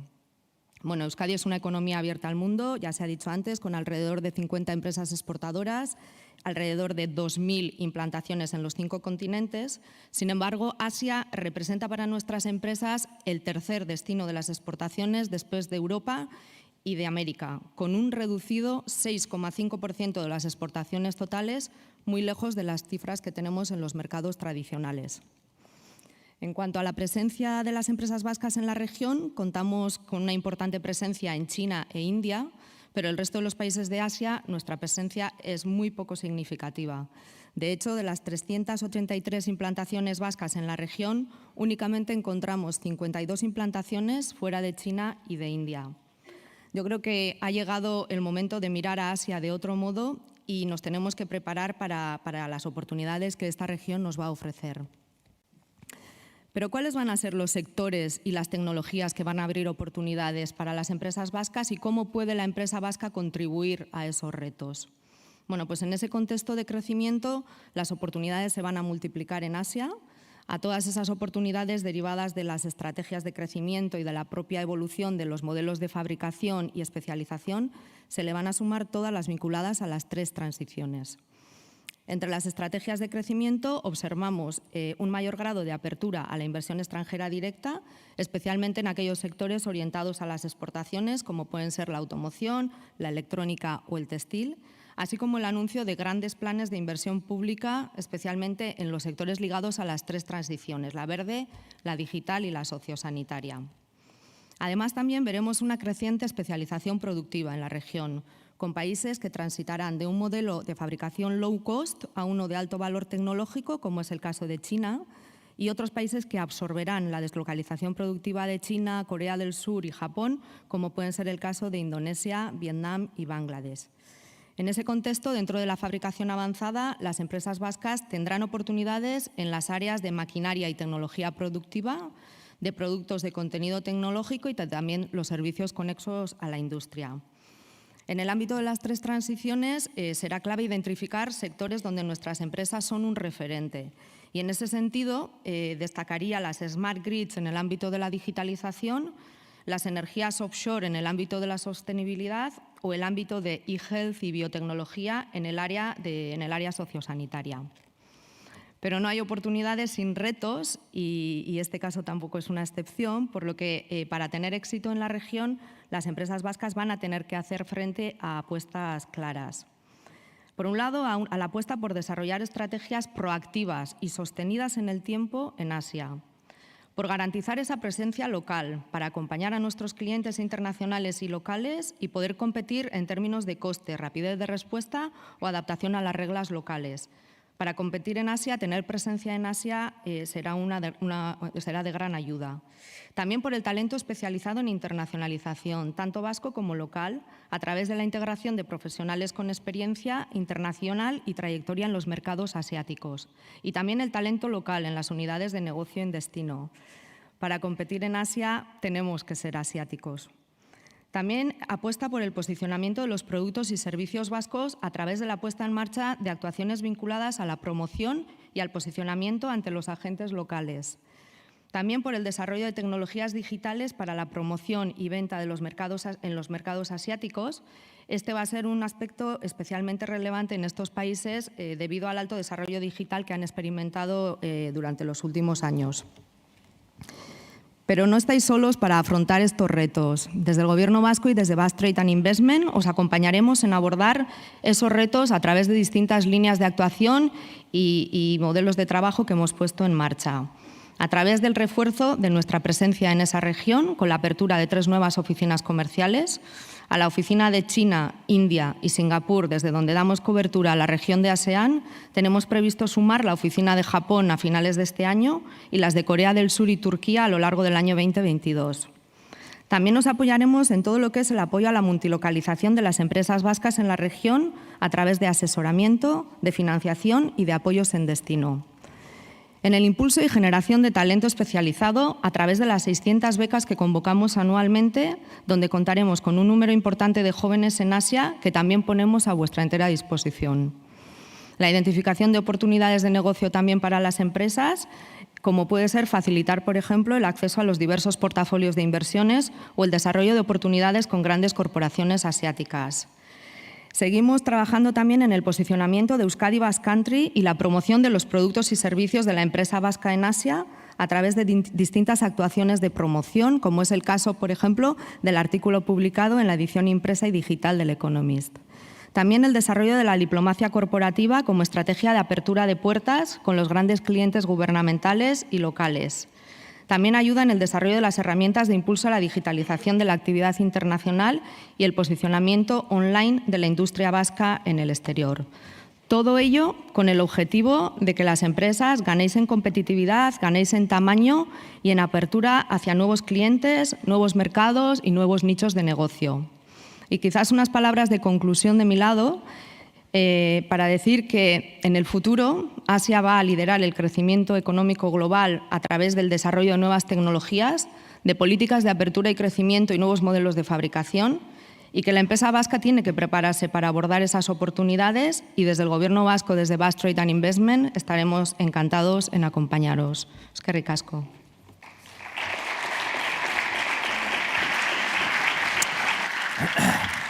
Eskerrik asko, Ainhoa. Muchísimas gracias, Ainhoa, y a John también. Bien, pues estamos ya en la parte final de esta edición 2021 de Mondura Begira, y a continuación vamos a celebrar una mesa redonda con pesos pesados.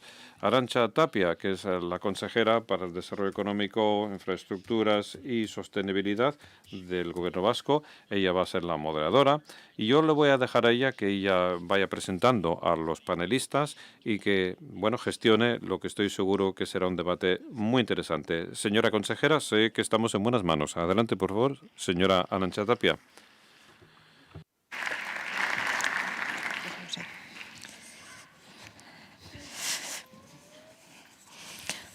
Eguerdi on dagoeneko guztioi.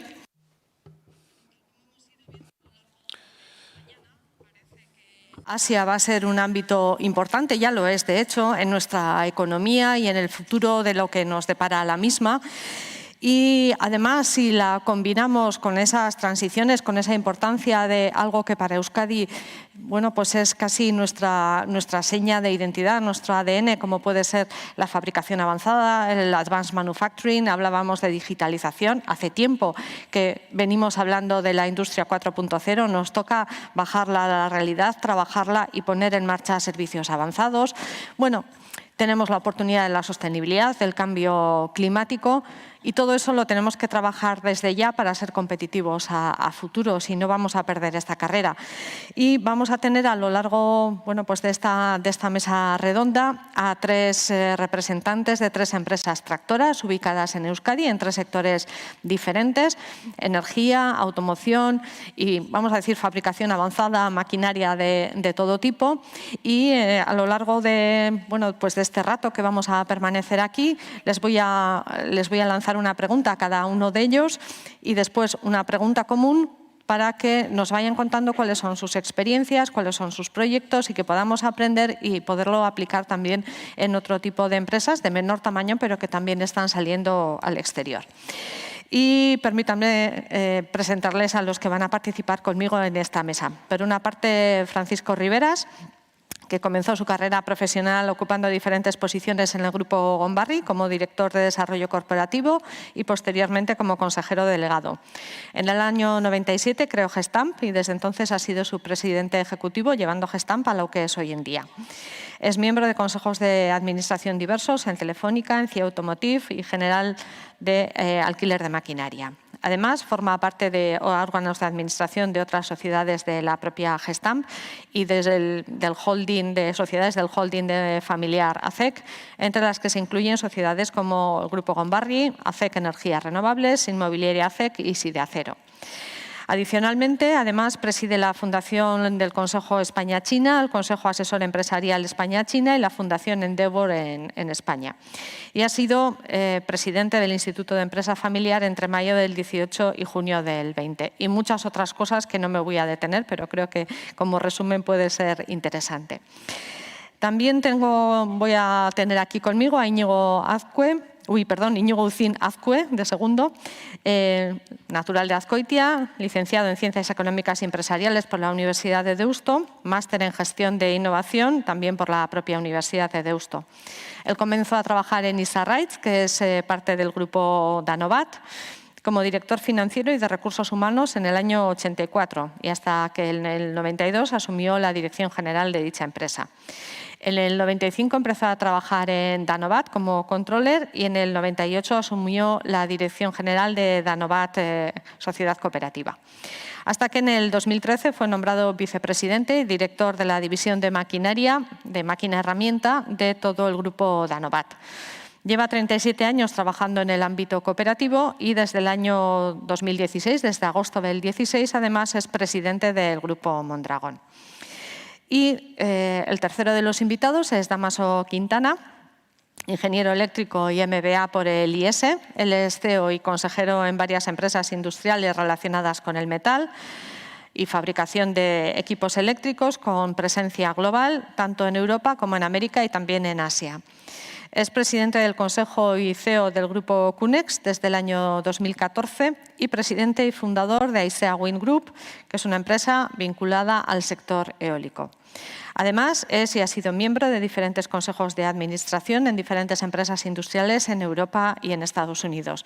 Breve resumen de su currículum de los tres, pero creo que va a resultar interesante la conversación. Si me acompañáis, por favor.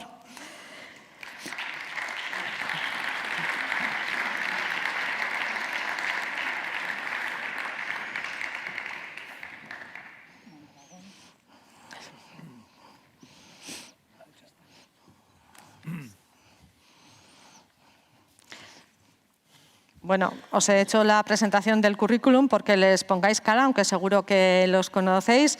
Íñigo Ucín, Francisco Riveras, Dámaso Quintana. Bueno, pues después de estas presentaciones sí me gustaría lanzarles una primera pregunta a los tres. Empezáis por donde queráis. Y me gustaría saber qué estrategias estáis desarrollando para abordar ese mercado asiático, cuáles son las principales lecciones que habéis aprendido, qué apuestas se están haciendo, si estáis en esa, vamos a decir, y perdonadme la expresión, en la línea correcta, de acuerdo con lo que nos acaban de presentar en este estudio realizado por el Economist. Bueno, ¿cómo os veis en ese ámbito? Como queráis. Igual, Dámaso, empiezas tú. Perfecto. A ver, nosotros en el grupo Aisea, primero para responder a esta pregunta voy a intentar contextualizar un poco el sector eólico para los que no lo conozcáis. El sector eólico yo lo dividiría en dos partes. Uno es el sector eólico onshore y el sector eólico offshore, que tienen dinámicas y comportamientos distintos, aunque los dos son para la producción de energía eléctrica. Y dentro de ese sector eólico onshore-offshore también lo diría en otras dos categorías, que son el eólico onshore y offshore en mercados con contenido local y en mercados que no tienen contenido local.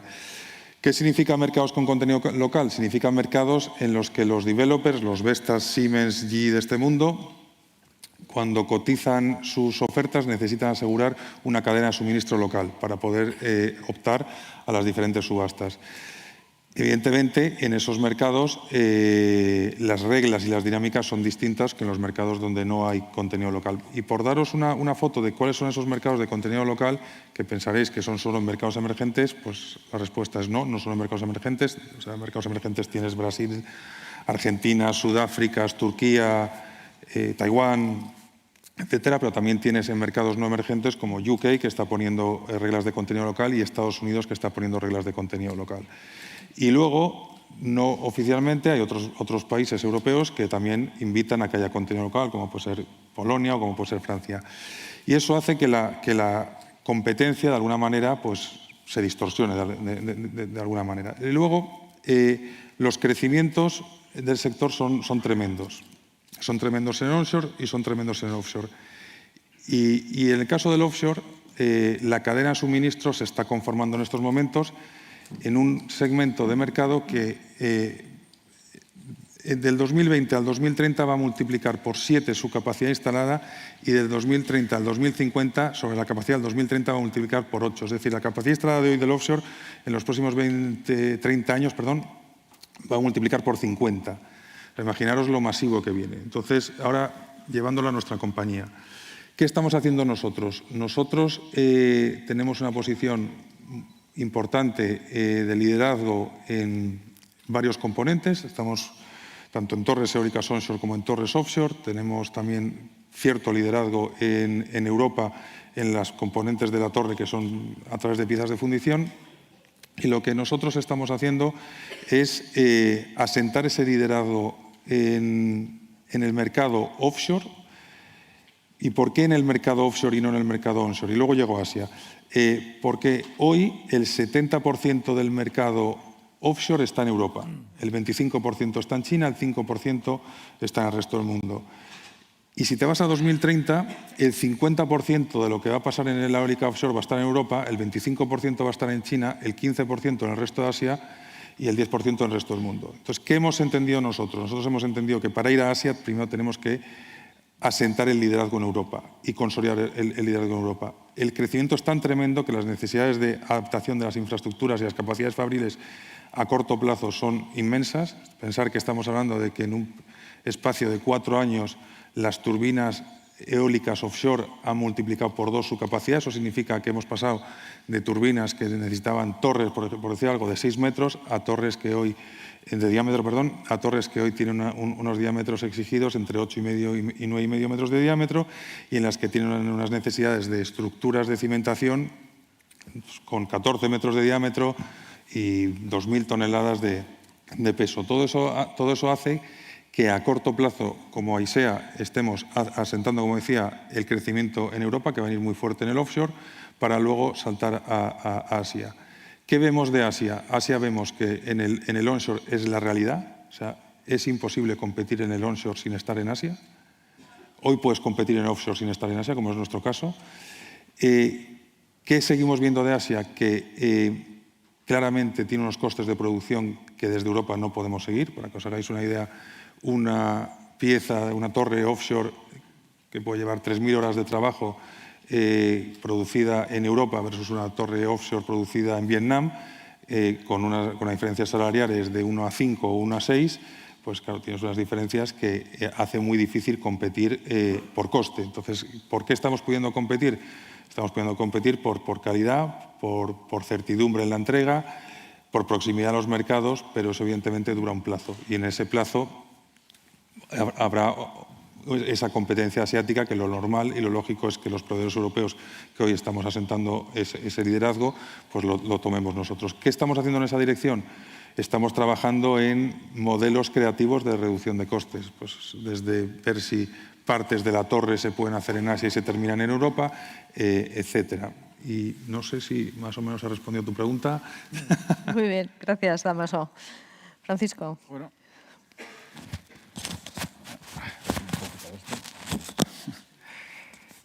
Pues primero, gracias por invitarnos a este foro.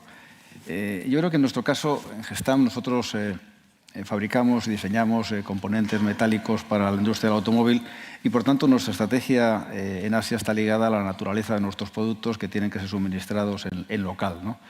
De tal manera que, al final, lo que hagan los grandes fabricantes de automóviles es lo que tiene que ver y condiciona nuestra estrategia de globalización.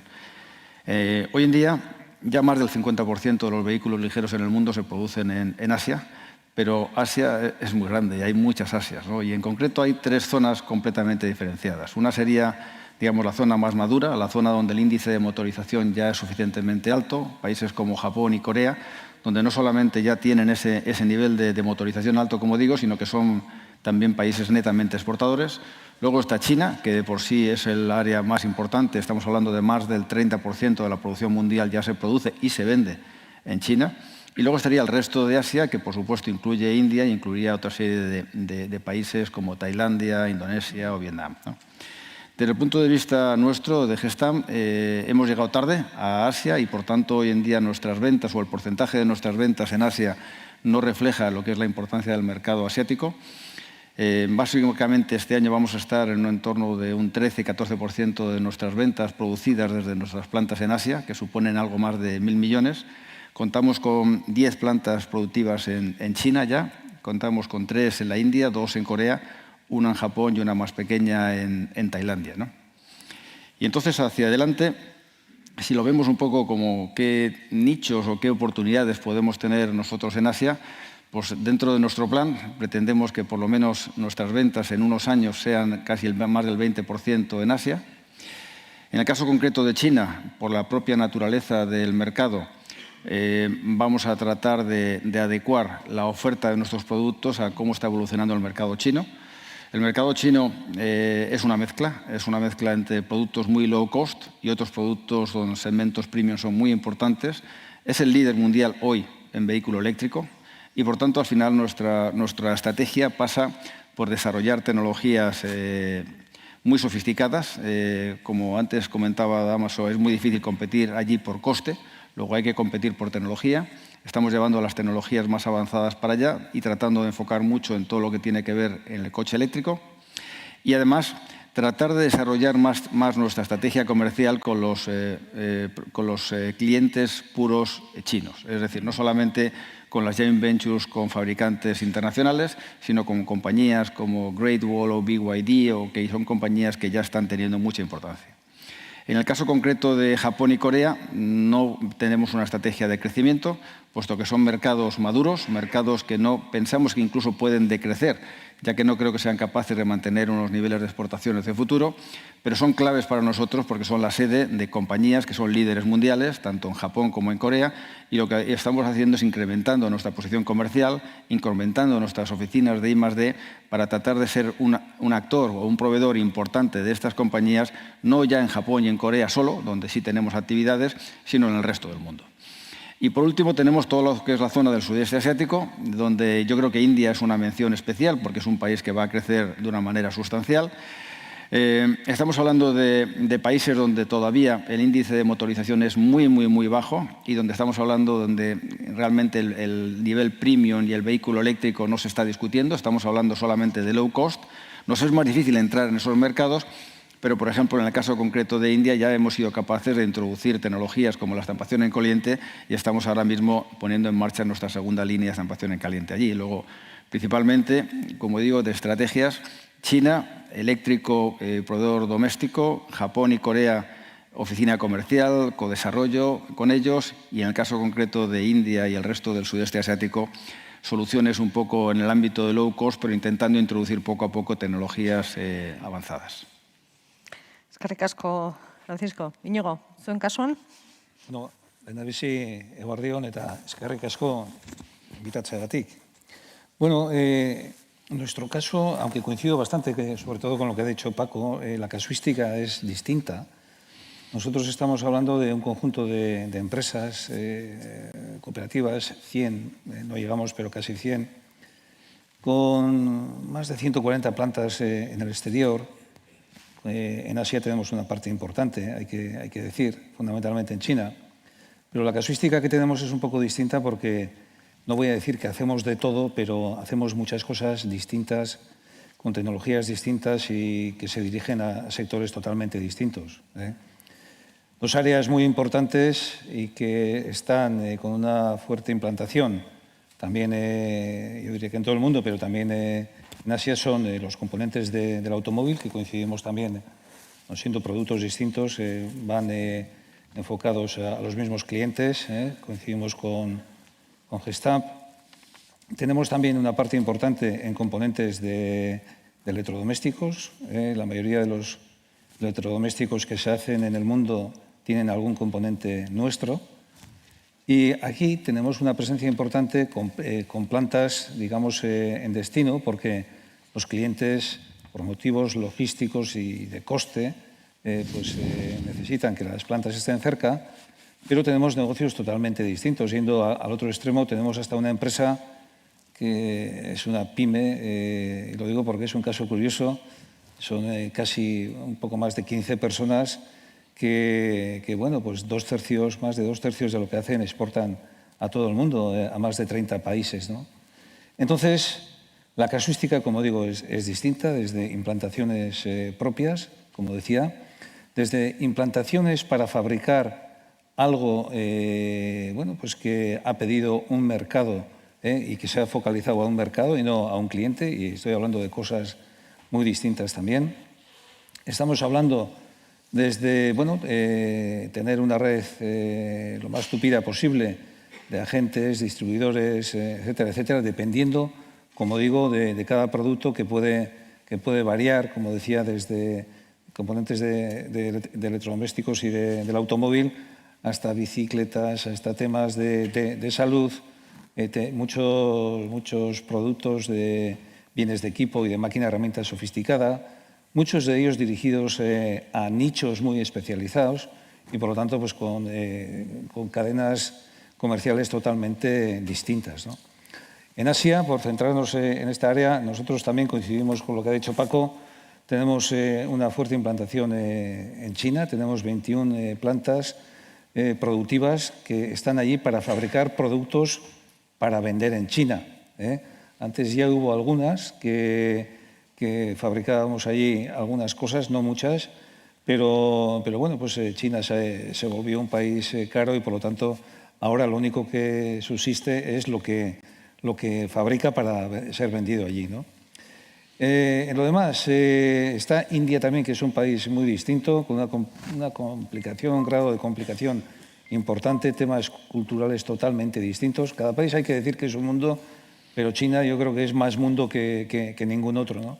Entonces, bueno, complicado, pero también interesante. Ya hemos visto hoy, va a tener un desarrollo importante, no al ritmo que ha tenido China posiblemente por temas culturales, pero es un país en el cual también tenemos algunas plantas productivas, también del automóvil fundamentalmente, y bueno, pues en lo demás tenemos plantas también, algo en Singapur, también tenemos en Taiwán una parte de componentes electrónicos, y bueno, pues estamos, yo diría, en Asia con una implantación para nosotros importante, pero no suficiente para la importancia que tiene y que va a tener este continente. Yo estoy muy de acuerdo con lo que se ha dicho aquí.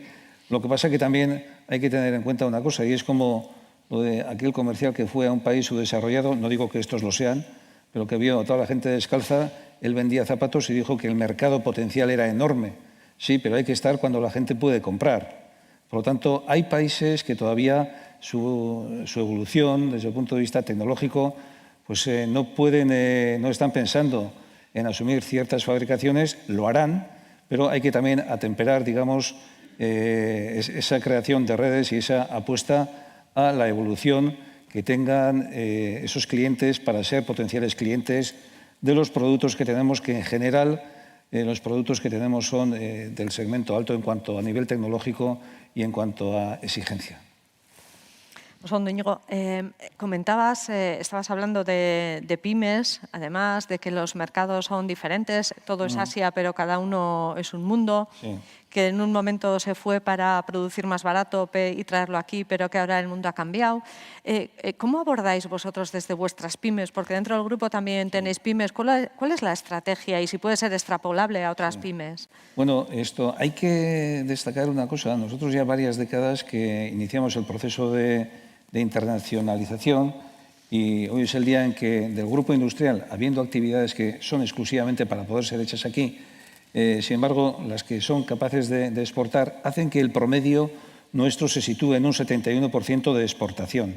Entonces, bueno, tenemos una historia ya y unos asentamientos ya desde hace tiempo que, sin embargo, requieren ser gestionados porque las realidades cambian. O sea que las personas que se pueden tener cambian, el mercado cambia, la competencia cambia y, por lo tanto, hay que hacer una gestión.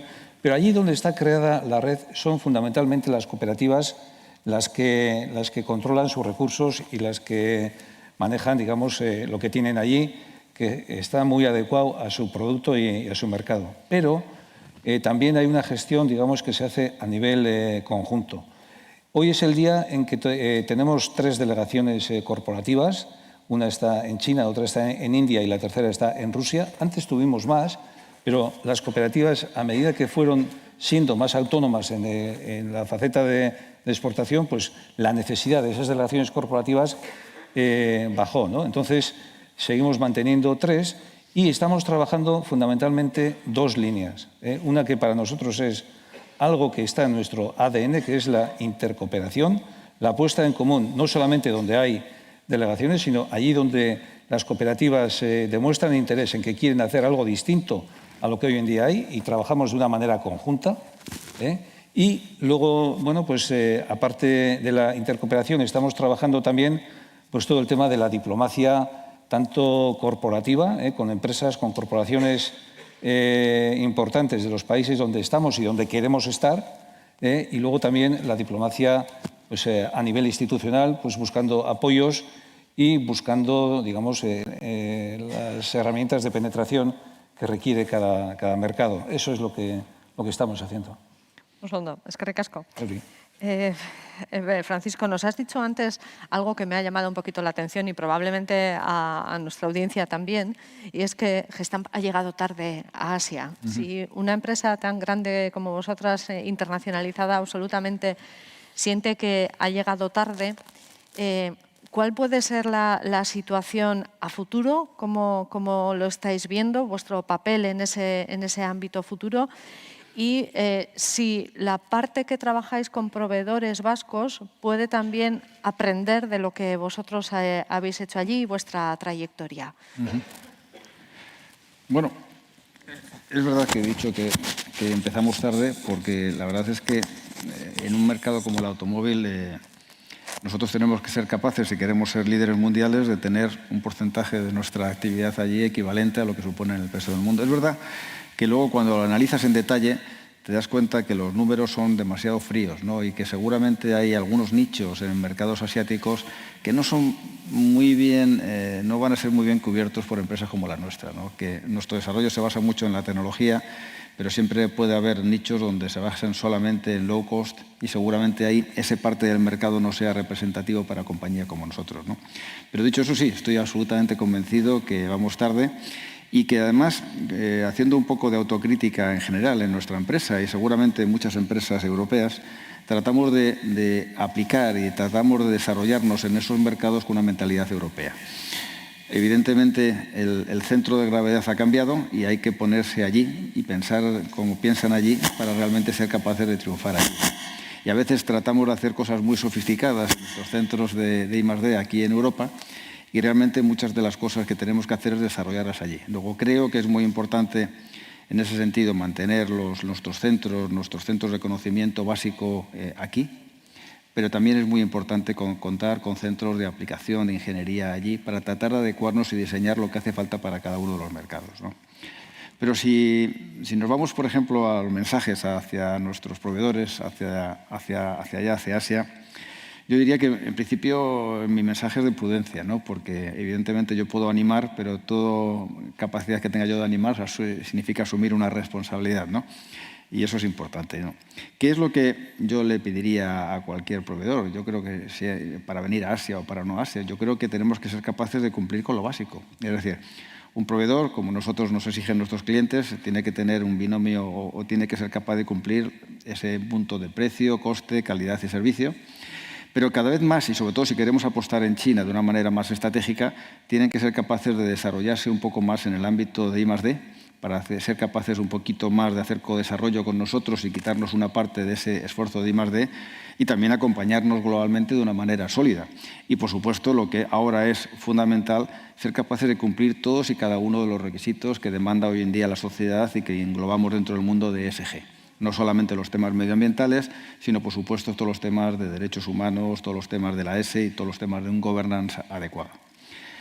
Pero en el caso de Asia, específicamente, yo creo que es obvio, es una oportunidad enorme. Yo creo que no se puede pensar en una compañía que tenga ambiciones de crecer a largo plazo, no atacar de una manera el mercado asiático, con implantación geográfica o de otra manera, pero sí es absolutamente necesario tener una presencia activa en Asia. Segundo, es obvio que es muy complejo. Es muy complejo por dos grandes razones. Primero, porque el entorno social, el entorno cultural es muy diferente al nuestro. Tenemos que ser capaces de contar con personas que muchas veces sean locales, que sean capaces de actuar localmente y no podemos ir con nuestro libro europeo debajo del brazo. Y luego es un mercado muy competitivo. Evidentemente, quien piensa que va a ir a Asia y le van a regalar las cosas, evidentemente está equivocado. Yo diría que nosotros queremos proveedores que estén convencidos de que pueden ofrecer productos allí en Asia que sean especialmente competitivos, ya sea por tecnología o ya sea por coste. Pero si no, evidentemente eso sería un problema, ¿no? Luego, por tanto, ¿nosotros qué podemos hacer? Nosotros podemos hacer un pensamiento más estratégico con proveedores, que a veces nos falta a todos, no solamente medir por el precio específico de una petición, sino tratar de hacer un planteamiento estratégico, un compromiso. Y ese compromiso implica que si realmente hay unas reglas de juego, tú eres capaz de hacer un desarrollo tecnológico, eres capaz de invertir y conseguir unos objetivos que tengamos, pues nosotros tenemos un compromiso de hacer un desarrollo tecnológico contigo y darte unos pedidos y darte una estabilidad. Esa masa crítica, ese compromiso estratégico tiene que servir para dar un paso y entrar allí. Pero en todo caso, a los proveedores les diría que yo creo que tienen que estar... Perdón. Pero que tiene que ser un compromiso claro. Es decir, cualquiera que vaya a Asia tiene que saber que si va para allá tiene que tener una estrategia bien montada, tiene que ser un planteamiento a largo plazo y que no puede ser un planteamiento de corto plazo. Y además hay que hacerlo con una cierta holgura. Si no se tiene una cierta holgura, es el peor momento para ir a Asia porque eso cuesta dinero y esfuerzo, ¿no? Entonces, quizás por mi parte sería lo mismo. Yo diría quizás, por acabar, que veo muchos riesgos ir para allá, pero seguramente hay muchos más riesgos de no ir. Está bien la reflexión. Damaso, nos has comentado antes el tema del mercado asiático y sobre todo el proteccionismo, ¿no? Que está apareciendo en otros lugares también, cada vez más, pero también en Asia. Y bueno, y ligando un poco con lo último que decía Francisco, que es un riesgo también el ir allí, bueno, en todo ese ámbito onshore y offshore que tú estás trabajando, ¿cómo ves esa situación otra vez desde el punto de vista, y ya sé que me estoy centrando mucho, pero nosotros tenemos un mundo de pymes muy importante, más del 90% de nuestras empresas son pymes.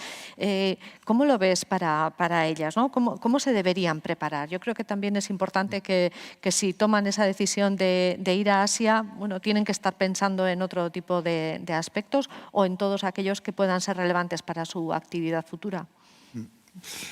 A ver, por contextualizar otra vez, aproximadamente el 60% de las instalaciones de eólica en los próximos 10 años se van a hacer en Asia. Si tienes en cuenta que el otro 40% lo va a suministrar al menos el 50 o el 40% Asia, el que está sentado en Asia está viendo el 80% del mercado y el que está sentado aquí está viendo el 20% del mercado. Entonces, para mí ese sería el primer titular. O sea, si estás aquí solo, te estás perdiendo el 80% de la foto.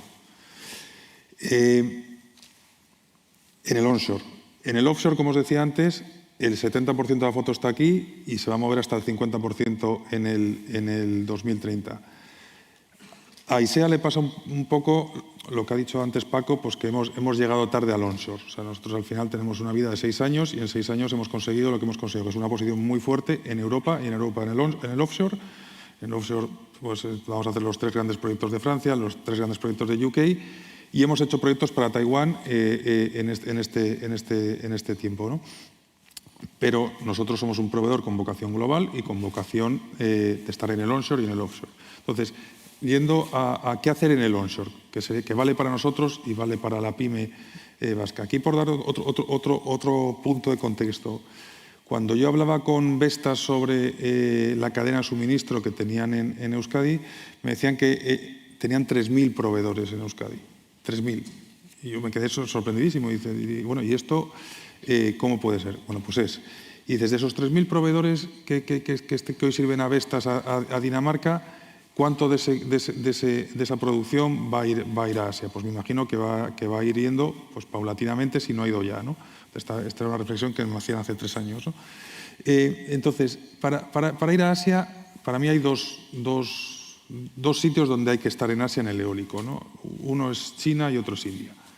¿Qué nos dicen los OEMs a nosotros? Nos dicen, oye, nos interesa mucho que os posicionéis en India por 2 motivos. Uno, porque es un mercado que, como veíamos antes, va a crecer importantemente. Y 2, porque lo ven como un hub de exportación muy relevante, no solo para África y Oriente Medio, sino también para Estados Unidos. Las tensiones geopolíticas que también comentamos anteriormente entre China y Estados Unidos hacen que India pueda tener un papel importante a la hora de exportar hacia Estados Unidos y ser parte relevante de la cadena de suministro. Entonces, ¿qué le diría yo a esas pymes que quieren ir a Asia o que entienden que deben ir a Asia?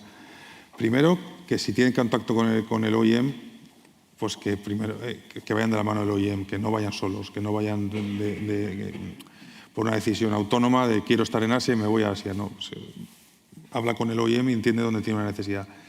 Si no tienes esa posibilidad de hablar con el OEM, pues habla con tu con tu cliente y entiende qué necesidad tiene. Y probablemente esa necesidad la esté cubriendo ya algún fabricante asiático. Y probablemente ese fabricante asiático esté abierto a una colaboración, joint venture, venta al proveedor europeo. Hay mucho proveedor asiático que le falta capacidad financiera para poder seguir el crecimiento que tiene esta industria. Entonces, yo lo que animaría a esas pymes es a que entre comillas, con la prudencia, decía antes Paco, cambien el chip, ya no se puede llegar con crecimiento orgánico, que se olviden de los greenfields, que piensen que va a tener que ser a través de un brownfield y a través de una compra o a través de una joint venture, y que entre India y China, si van con una perspectiva global, que miren con más cariño India. Esa sería mi recomendación. Evidentemente, luego hay mercados interesantísimos, Vietnam, Malasia, pero de saque yo diría India o China, y entre las dos, India. Y en India, Chennai, para ser específico. Perfecto, perfecto. Ya nos has dado la clave directa. Es que ricasco. En la calle, efectivamente. Muy bien. Bueno, os voy a hacer una última pregunta a los tres. Asociado a... Estamos en la semana de la COP, donde el viernes, en principio, habrá algún tipo de acuerdos. Se están produciendo anuncios de distintas características. Tema de sostenibilidad, también lo hemos visto a lo largo de toda la mañana. Emisiones de CO2, llegar a esa neutralidad en carbono en el año 2050, oportunidades, digitalización. Bueno, todo eso aplicado al mundo asiático, desde aquí lo vemos bastante claro, ¿no? Europa ha tenido un compromiso importante, pero aplicado al mundo asiático, ¿cómo veis que tenemos que prepararnos para asumir eso? ¿O cómo se ve desde Asia, vosotros que estáis allí? Paco, esta vez todo tuyo, empiezas tú. Bueno, vamos a ver, yo creo que es como todo, ¿no? Si nos centramos en Asia y nos centramos en los temas de cambio climático y sostenibilidad, yo diría que Asia está todavía en general en otra esfera, ¿no? Hay muchas Asias, como he comentado antes. En este momento, igual que, por ejemplo, en ámbitos como en Japón existe una sensibilidad bastante elevada, es muy complicado hoy en día ir a la India, que comentaba antes Dámaso, y decirle a 3 o 4 indios que están sentados en una moto que pasen a un coche eléctrico, ¿no? O sea, les pilla un poco lejos todavía, ¿no? Y yo creo que la sociedad todavía no está suficientemente sensibilizada.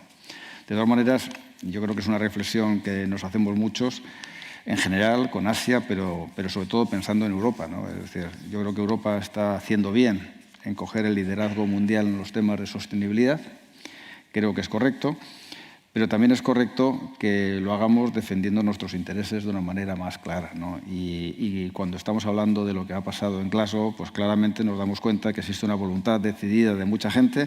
Yo creo que todos estamos absolutamente convencidos de lo que hay que hacer, pero tenemos que hacerlo todos juntos. La diferencia está en que al final Europa no se mueva de una manera correcta y ordenada y que no pongamos los límites a determinados países que a lo mejor no tienen esa misma presión. Ya sé que eso es difícil de decir porque tiene que haber un equilibrio mundial, pero lo que sí me preocuparía es que al final el crecimiento fuera contrario a las emisiones y que al final todo lo que tenga que ver con política industrial en Europa estuviera supeditada a lo que van a hacer otros países, ¿no? Eso es la parte que más me preocuparía. Por otro lado, esos países se están moviendo, por ejemplo China, que yo diría que ahora mismo es el eje mundial. Hoy hemos hablado mucho de geopolítica y hemos hablado de cuál era el rol de Europa en la pelea entre Estados Unidos y China y cómo se llama la trampa de Tucídides o algo así que se llama, ¿no? O sea, ese tipo de cosas está todo el rato ahí. Pero yo creo que China se está moviendo y se va a mover. Antes he comentado ya que en el vehículo eléctrico hoy en día ya son líderes y hoy en día donde más vehículos eléctricos se fabrican en el mundo es en China y donde hay un montón de players apareciendo todos los días realmente es en China. Es verdad que no están siendo a lo mejor todo lo coherente que quisiéramos ver en el mundo de lo que es la producción de energía y todavía siguen teniendo o siguen siendo responsables de una gran parte de las emisiones a nivel mundial.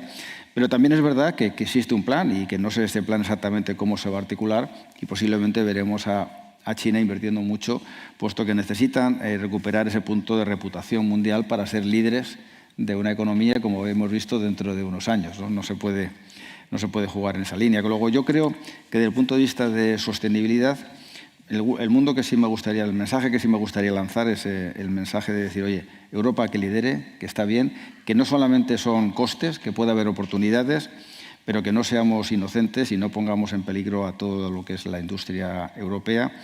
Y luego, esos países que están detrás, yo entiendo perfectamente a India que diga como país que necesita ayuda para no emitir, puesto que los países más maduros ya lo han emitido y ahora no queremos que ellos lo emitan. Entiendo esos equilibrios, por eso se hacen las COP y esas reuniones, pero también, por ejemplo, hay que exigirle claramente a China que haga un planteamiento ordenado y que en esa transición energética, que es la que tienen que hacer, sea mucho más rápido de lo que están siendo hasta ahora. No sé si te he contestado. Sí, sí. Me gustaría además, hilando con lo que decías, que te centraras, Íñigo y Dámaso, también precisamente en eso, ¿no? ¿En qué oportunidades pueden aparecer como consecuencia de que Asia se sume a este carro de la sostenibilidad, ¿no? Porque creo que es lo más importante. Bueno, yo creo que, no sé, además mejorar lo que ha dicho Paco es difícil, ¿no? Pero desde luego es evidente, y viendo un poco lo que ha pasado en China y también está pasando y previsiblemente va a pasar en otros países, están priorizando la parte económica, están priorizando la parte económica, o sea, por la situación que tenía la población y que tiene todavía en muchas zonas, y eso está primando sobre cualquier otro objetivo. Porque al final, si la gente pues, vive en unas condiciones nefastas, pues es lo primero que hay que resolver, ¿no? Lo que pasa es que se han dado cuenta también que si no son ecológicos, o sea, con el nivel de contaminación que han tenido y que tienen todavía por las emisiones que están matando a esa población, que la han hecho más rica, pero cuyas condiciones de vida en el aspecto de la salud no es para nada bueno, ¿no? Entonces, oportunidades, por lo que he dicho, se van a dar sin duda en todo el tema relacionado con la ecología, todo aquello que haga una economía que está creciendo y que va a seguir creciendo, pero que muchas veces un crecimiento sin las medidas ecológicas adecuadas pues es contaminante y es perverso para la salud. Pues todo lo que posibilite ese crecimiento de una manera verde, pues ahí va a haber un montón de posibilidades. Ahí podéis vender molinos, bueno, pero cantidad, ¿no? Entonces, yo creo que eso va a ser un eje importante, y otro eje importante también, en la medida que la gente pues se va enriqueciendo o va mejorando su calidad de vida, otros factores muy importantes van a ser todo lo relacionado con la salud La salud va a ser algo, porque también hay que decir que están saliendo muchas veces de condiciones pues bastante duras, sobre todo en India, ¿no? Entonces, ahí va a haber cantidad de posibilidades. Y luego también, pues el ocio, en la medida que las economías se van haciendo más ricas, todos trabajamos menos y nos gusta vivir mejor. Eso no sé por qué se da, pero se da en todas partes. Yo eso es lo que diría. Ricasco, Damaso, tú eres el de lo verde allí. El de lo verde, efectivamente. A ver, yo empezaría por remarcar lo que ha dicho antes Paco, que es importante que tengamos unas reglas del juego comunes, ¿no? O sea, por hacer un símil un poco bestia, no es posible que juguemos a un partido de fútbol unos con los pies y otros con los pies y con las manos. Entonces, si hay unos criterios de sostenibilidad, de contaminación, etcétera, etcétera, etcétera, que sean los mismos para todo el planeta. Porque lo que no puede ser es que en Europa tengamos unos, en América otros, en Asia otros, en China, Asia, ex-China y China otros. Porque eso realmente va a tener un impacto económico, para mí, impredecible, porque juegas, ya lo que digo, a un partido en el que cada uno tiene unas reglas, y entonces no es una competencia justa. Entonces, para mí es fundamental que de este marco salga, de entendimiento del problema que hay en el planeta, salga una regla general para todos. Evidentemente hay matices, no le puedes pedir a un africano y a un indio lo mismo que le puedes pedir a un danés o a un noruego, ¿no? Eso es claro, pero dicho eso, esos matices habrá que manejarlos, pero con un tablero de juego justo para todas las partes. Oportunidades, yo creo que oportunidades va a haber muchas. Lo estábamos comentando durante la presentación de hoy. Hay tecnologías que están evolucionando a una velocidad bestial, dramática.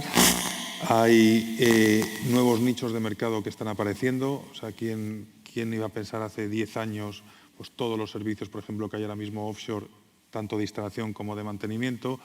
¿Quién iba a pensar hace unos años pues, la magnitud que va a tener autoconsumo en todo el planeta? Entonces, todo eso va a abrir un montón de oportunidades. También es verdad que también va a traer una serie de inflaciones en los costes y esas inflaciones en los costes, pues en general el mercado tendrá que estar preparado para pagarlo, ¿no? O sea, al final, si tú a una acería le pides que sea neutra en carbono, pues esa acería probablemente a precios de hoy tenga que producir algo más caro y eso lo tendrá que asumir el mercado y tendrá que estar entendido y aceptado. Entonces, para mí el titular es reglas del juego claras y justas para todos y segundo, si hay oportunidades, va a haber un montón de oportunidades en Asia, va a haber un montón de oportunidades en el resto del mundo. Es que ricasco, como nos queda un poquito de tiempo, os voy a pedir en 2 minutos a cada uno una brevísima reflexión alrededor del tema de digitalización, ¿no? Si estamos en Asia, estamos en un mercado en el que la producción de semiconductores está muy centrada allí, por ejemplo, empresas de telecomunicaciones muy relevantes. ¿Puede existir algún tipo de oportunidad para empresas vascas, en este caso, que vayan allí desde el punto de vista de digitalización de servicios con vosotros, además de todo lo que es manufactura y todo lo que lleváis vosotros? ¿Puede haber algún tipo de oportunidad o tenemos que aliarnos con ellos? ¿Cómo lo veis? Una brevísima reflexión. Empieza tú, Damas, por favor. A ver, lo normal, o por lo menos en mi experiencia, es que si tú tienes fábricas automatizadas, como es el caso, tienes unos sistemas de gestión, como es el caso, y te vas a Asia, pues lo normal es que tienes tus proveedores de aquí. Es lo más sencillo, es lo que te hace un tiempo de implantación más rápido. Creo que eso es una oportunidad, a su vez, para las empresas de aquí, de empezar en una nueva geografía y en una nueva geografía, a partir de ahí, desarrollar el mercado. Creo que la industria vasca tiene, desde hace mucho tiempo, una vocación de ser puntera tecnológicamente y de ser innovadora y de ir a la vanguardia. Creo que eso le ha permitido en muchos casos pues tener el éxito que está teniendo ahora mismo y creo que eso se ha hecho gracias a que hay a su vez una cadena de suministro muy buena en todo lo que es la industria 4.0 y creo que con empresas tractoras que vayan a Asia pues puede ser una palanca para que ellos puedan llegar a Asia de forma más fácil, ¿no? Paco, ¿cómo lo ves tú? Lo veo parecido. Es decir, antes hemos hablado se ha hablado de la servicificación de la industria. En realidad, lo que se trata es de aplicar las tecnologías de la manufactura avanzada para tratar un poco de mejorar. Yo creo que en muchas cosas a lo mejor no podemos competir cuando estemos hablando de puro coste de mano de obra, pero cuando estemos hablando de tratar de llevar a la práctica un concepto de manufactura avanzada, ese puede ser aplicable en cualquier parte del mundo. Yo creo que si lo que pretendemos es desarrollar el mercado asiático, seguramente tendremos que desarrollar conceptos avanzados desde aquí, pero tenemos que hacerlo junto con ellos. No podemos permitirnos el lujo de pensar que van a ser cosas que vamos a poder exportar sin más. Yo creo que lo que hace falta es desarrollar un modelo donde ese expertise que tenemos aquí, y yo creo que realmente somos bastante buenos en lo que es un know-how de aplicación práctica y concreta de todas esas tecnologías que teóricamente están disponibles para todo el mundo, pero eso hay que hacerlo en acuerdos y en colaboraciones con empresas asiáticas. No nos olvidemos que el mundo de la digitalización en China, por ejemplo, va a una velocidad tremenda, que la sociedad hoy en día china, por mucho que los niveles de vida medios todavía son muy inferiores a Europa, el nivel de digitalización que tienen es extremadamente alto y muy rápido, y son unos rápidamente adaptan todo, con lo cual yo creo que esa ventaja competitiva que podríamos tener desde el punto de vista de la implantación de esa manufactura avanzada, yo creo que habría que complementarla con acuerdos locales, con empresas allí, tratar de realmente meterse con la dificultad que tiene, porque China, por ejemplo, no es el país más fácil para aceptar nadie que venga allí a meterse en ámbitos como la digitalización y menos en el ámbito de Internet o parecido, ¿no? Íñigo, vosotros en el grupo tenéis empresas de todo tipo, ¿no? ¿Cómo lo veis? Bueno, yo creo que la digitalización va a ser algo que no va a suponer una ventaja para el que la tenga, sino que va a suponer una desventaja total para el que no la tenga, ¿no? Para el que no tenga el nivel puntero. Creo que la digitalización es un concepto muy amplio, pero obviamente los productos que se vendan tendrán que estar muy digitalizados, obviamente, y los de allí también. Esto, si van plantas productivas, también tendrán que tener el mismo nivel de digitalización, antes o después, y más antes que después, que las que están aquí. Y creo que ese tema pues, es fundamental. Creo también que se va a producir un efecto en el cual, si la digitalización hace que el factor mano de obra, y especialmente el factor mano de obra barata, no es tan necesaria, los países de low cost van a tener una desventaja, y creo que aquí, si tenemos un nivel de digitalización adecuado, podremos traer actividades que en su día no se han podido sostener por el factor mano de obra. Entonces, yo creo que va a haber una uniformidad en esos costes, y serán determinantes pues, otros, como el coste de la energía, la eficiencia de la administración, de las infraestructuras, etcétera, etcétera. Todo el tema de la seguridad jurídica van a ser factores determinantes para poder competir en el medio y largo plazo, porque la digitalización va a ser un sí o sí, y no va a suponer una ventaja, sino que el que no la tenga está muerto. Oso ondo. Pues gracias a los tres. Eskerrik asko benetan hemen egoteagatik. Denbora oso.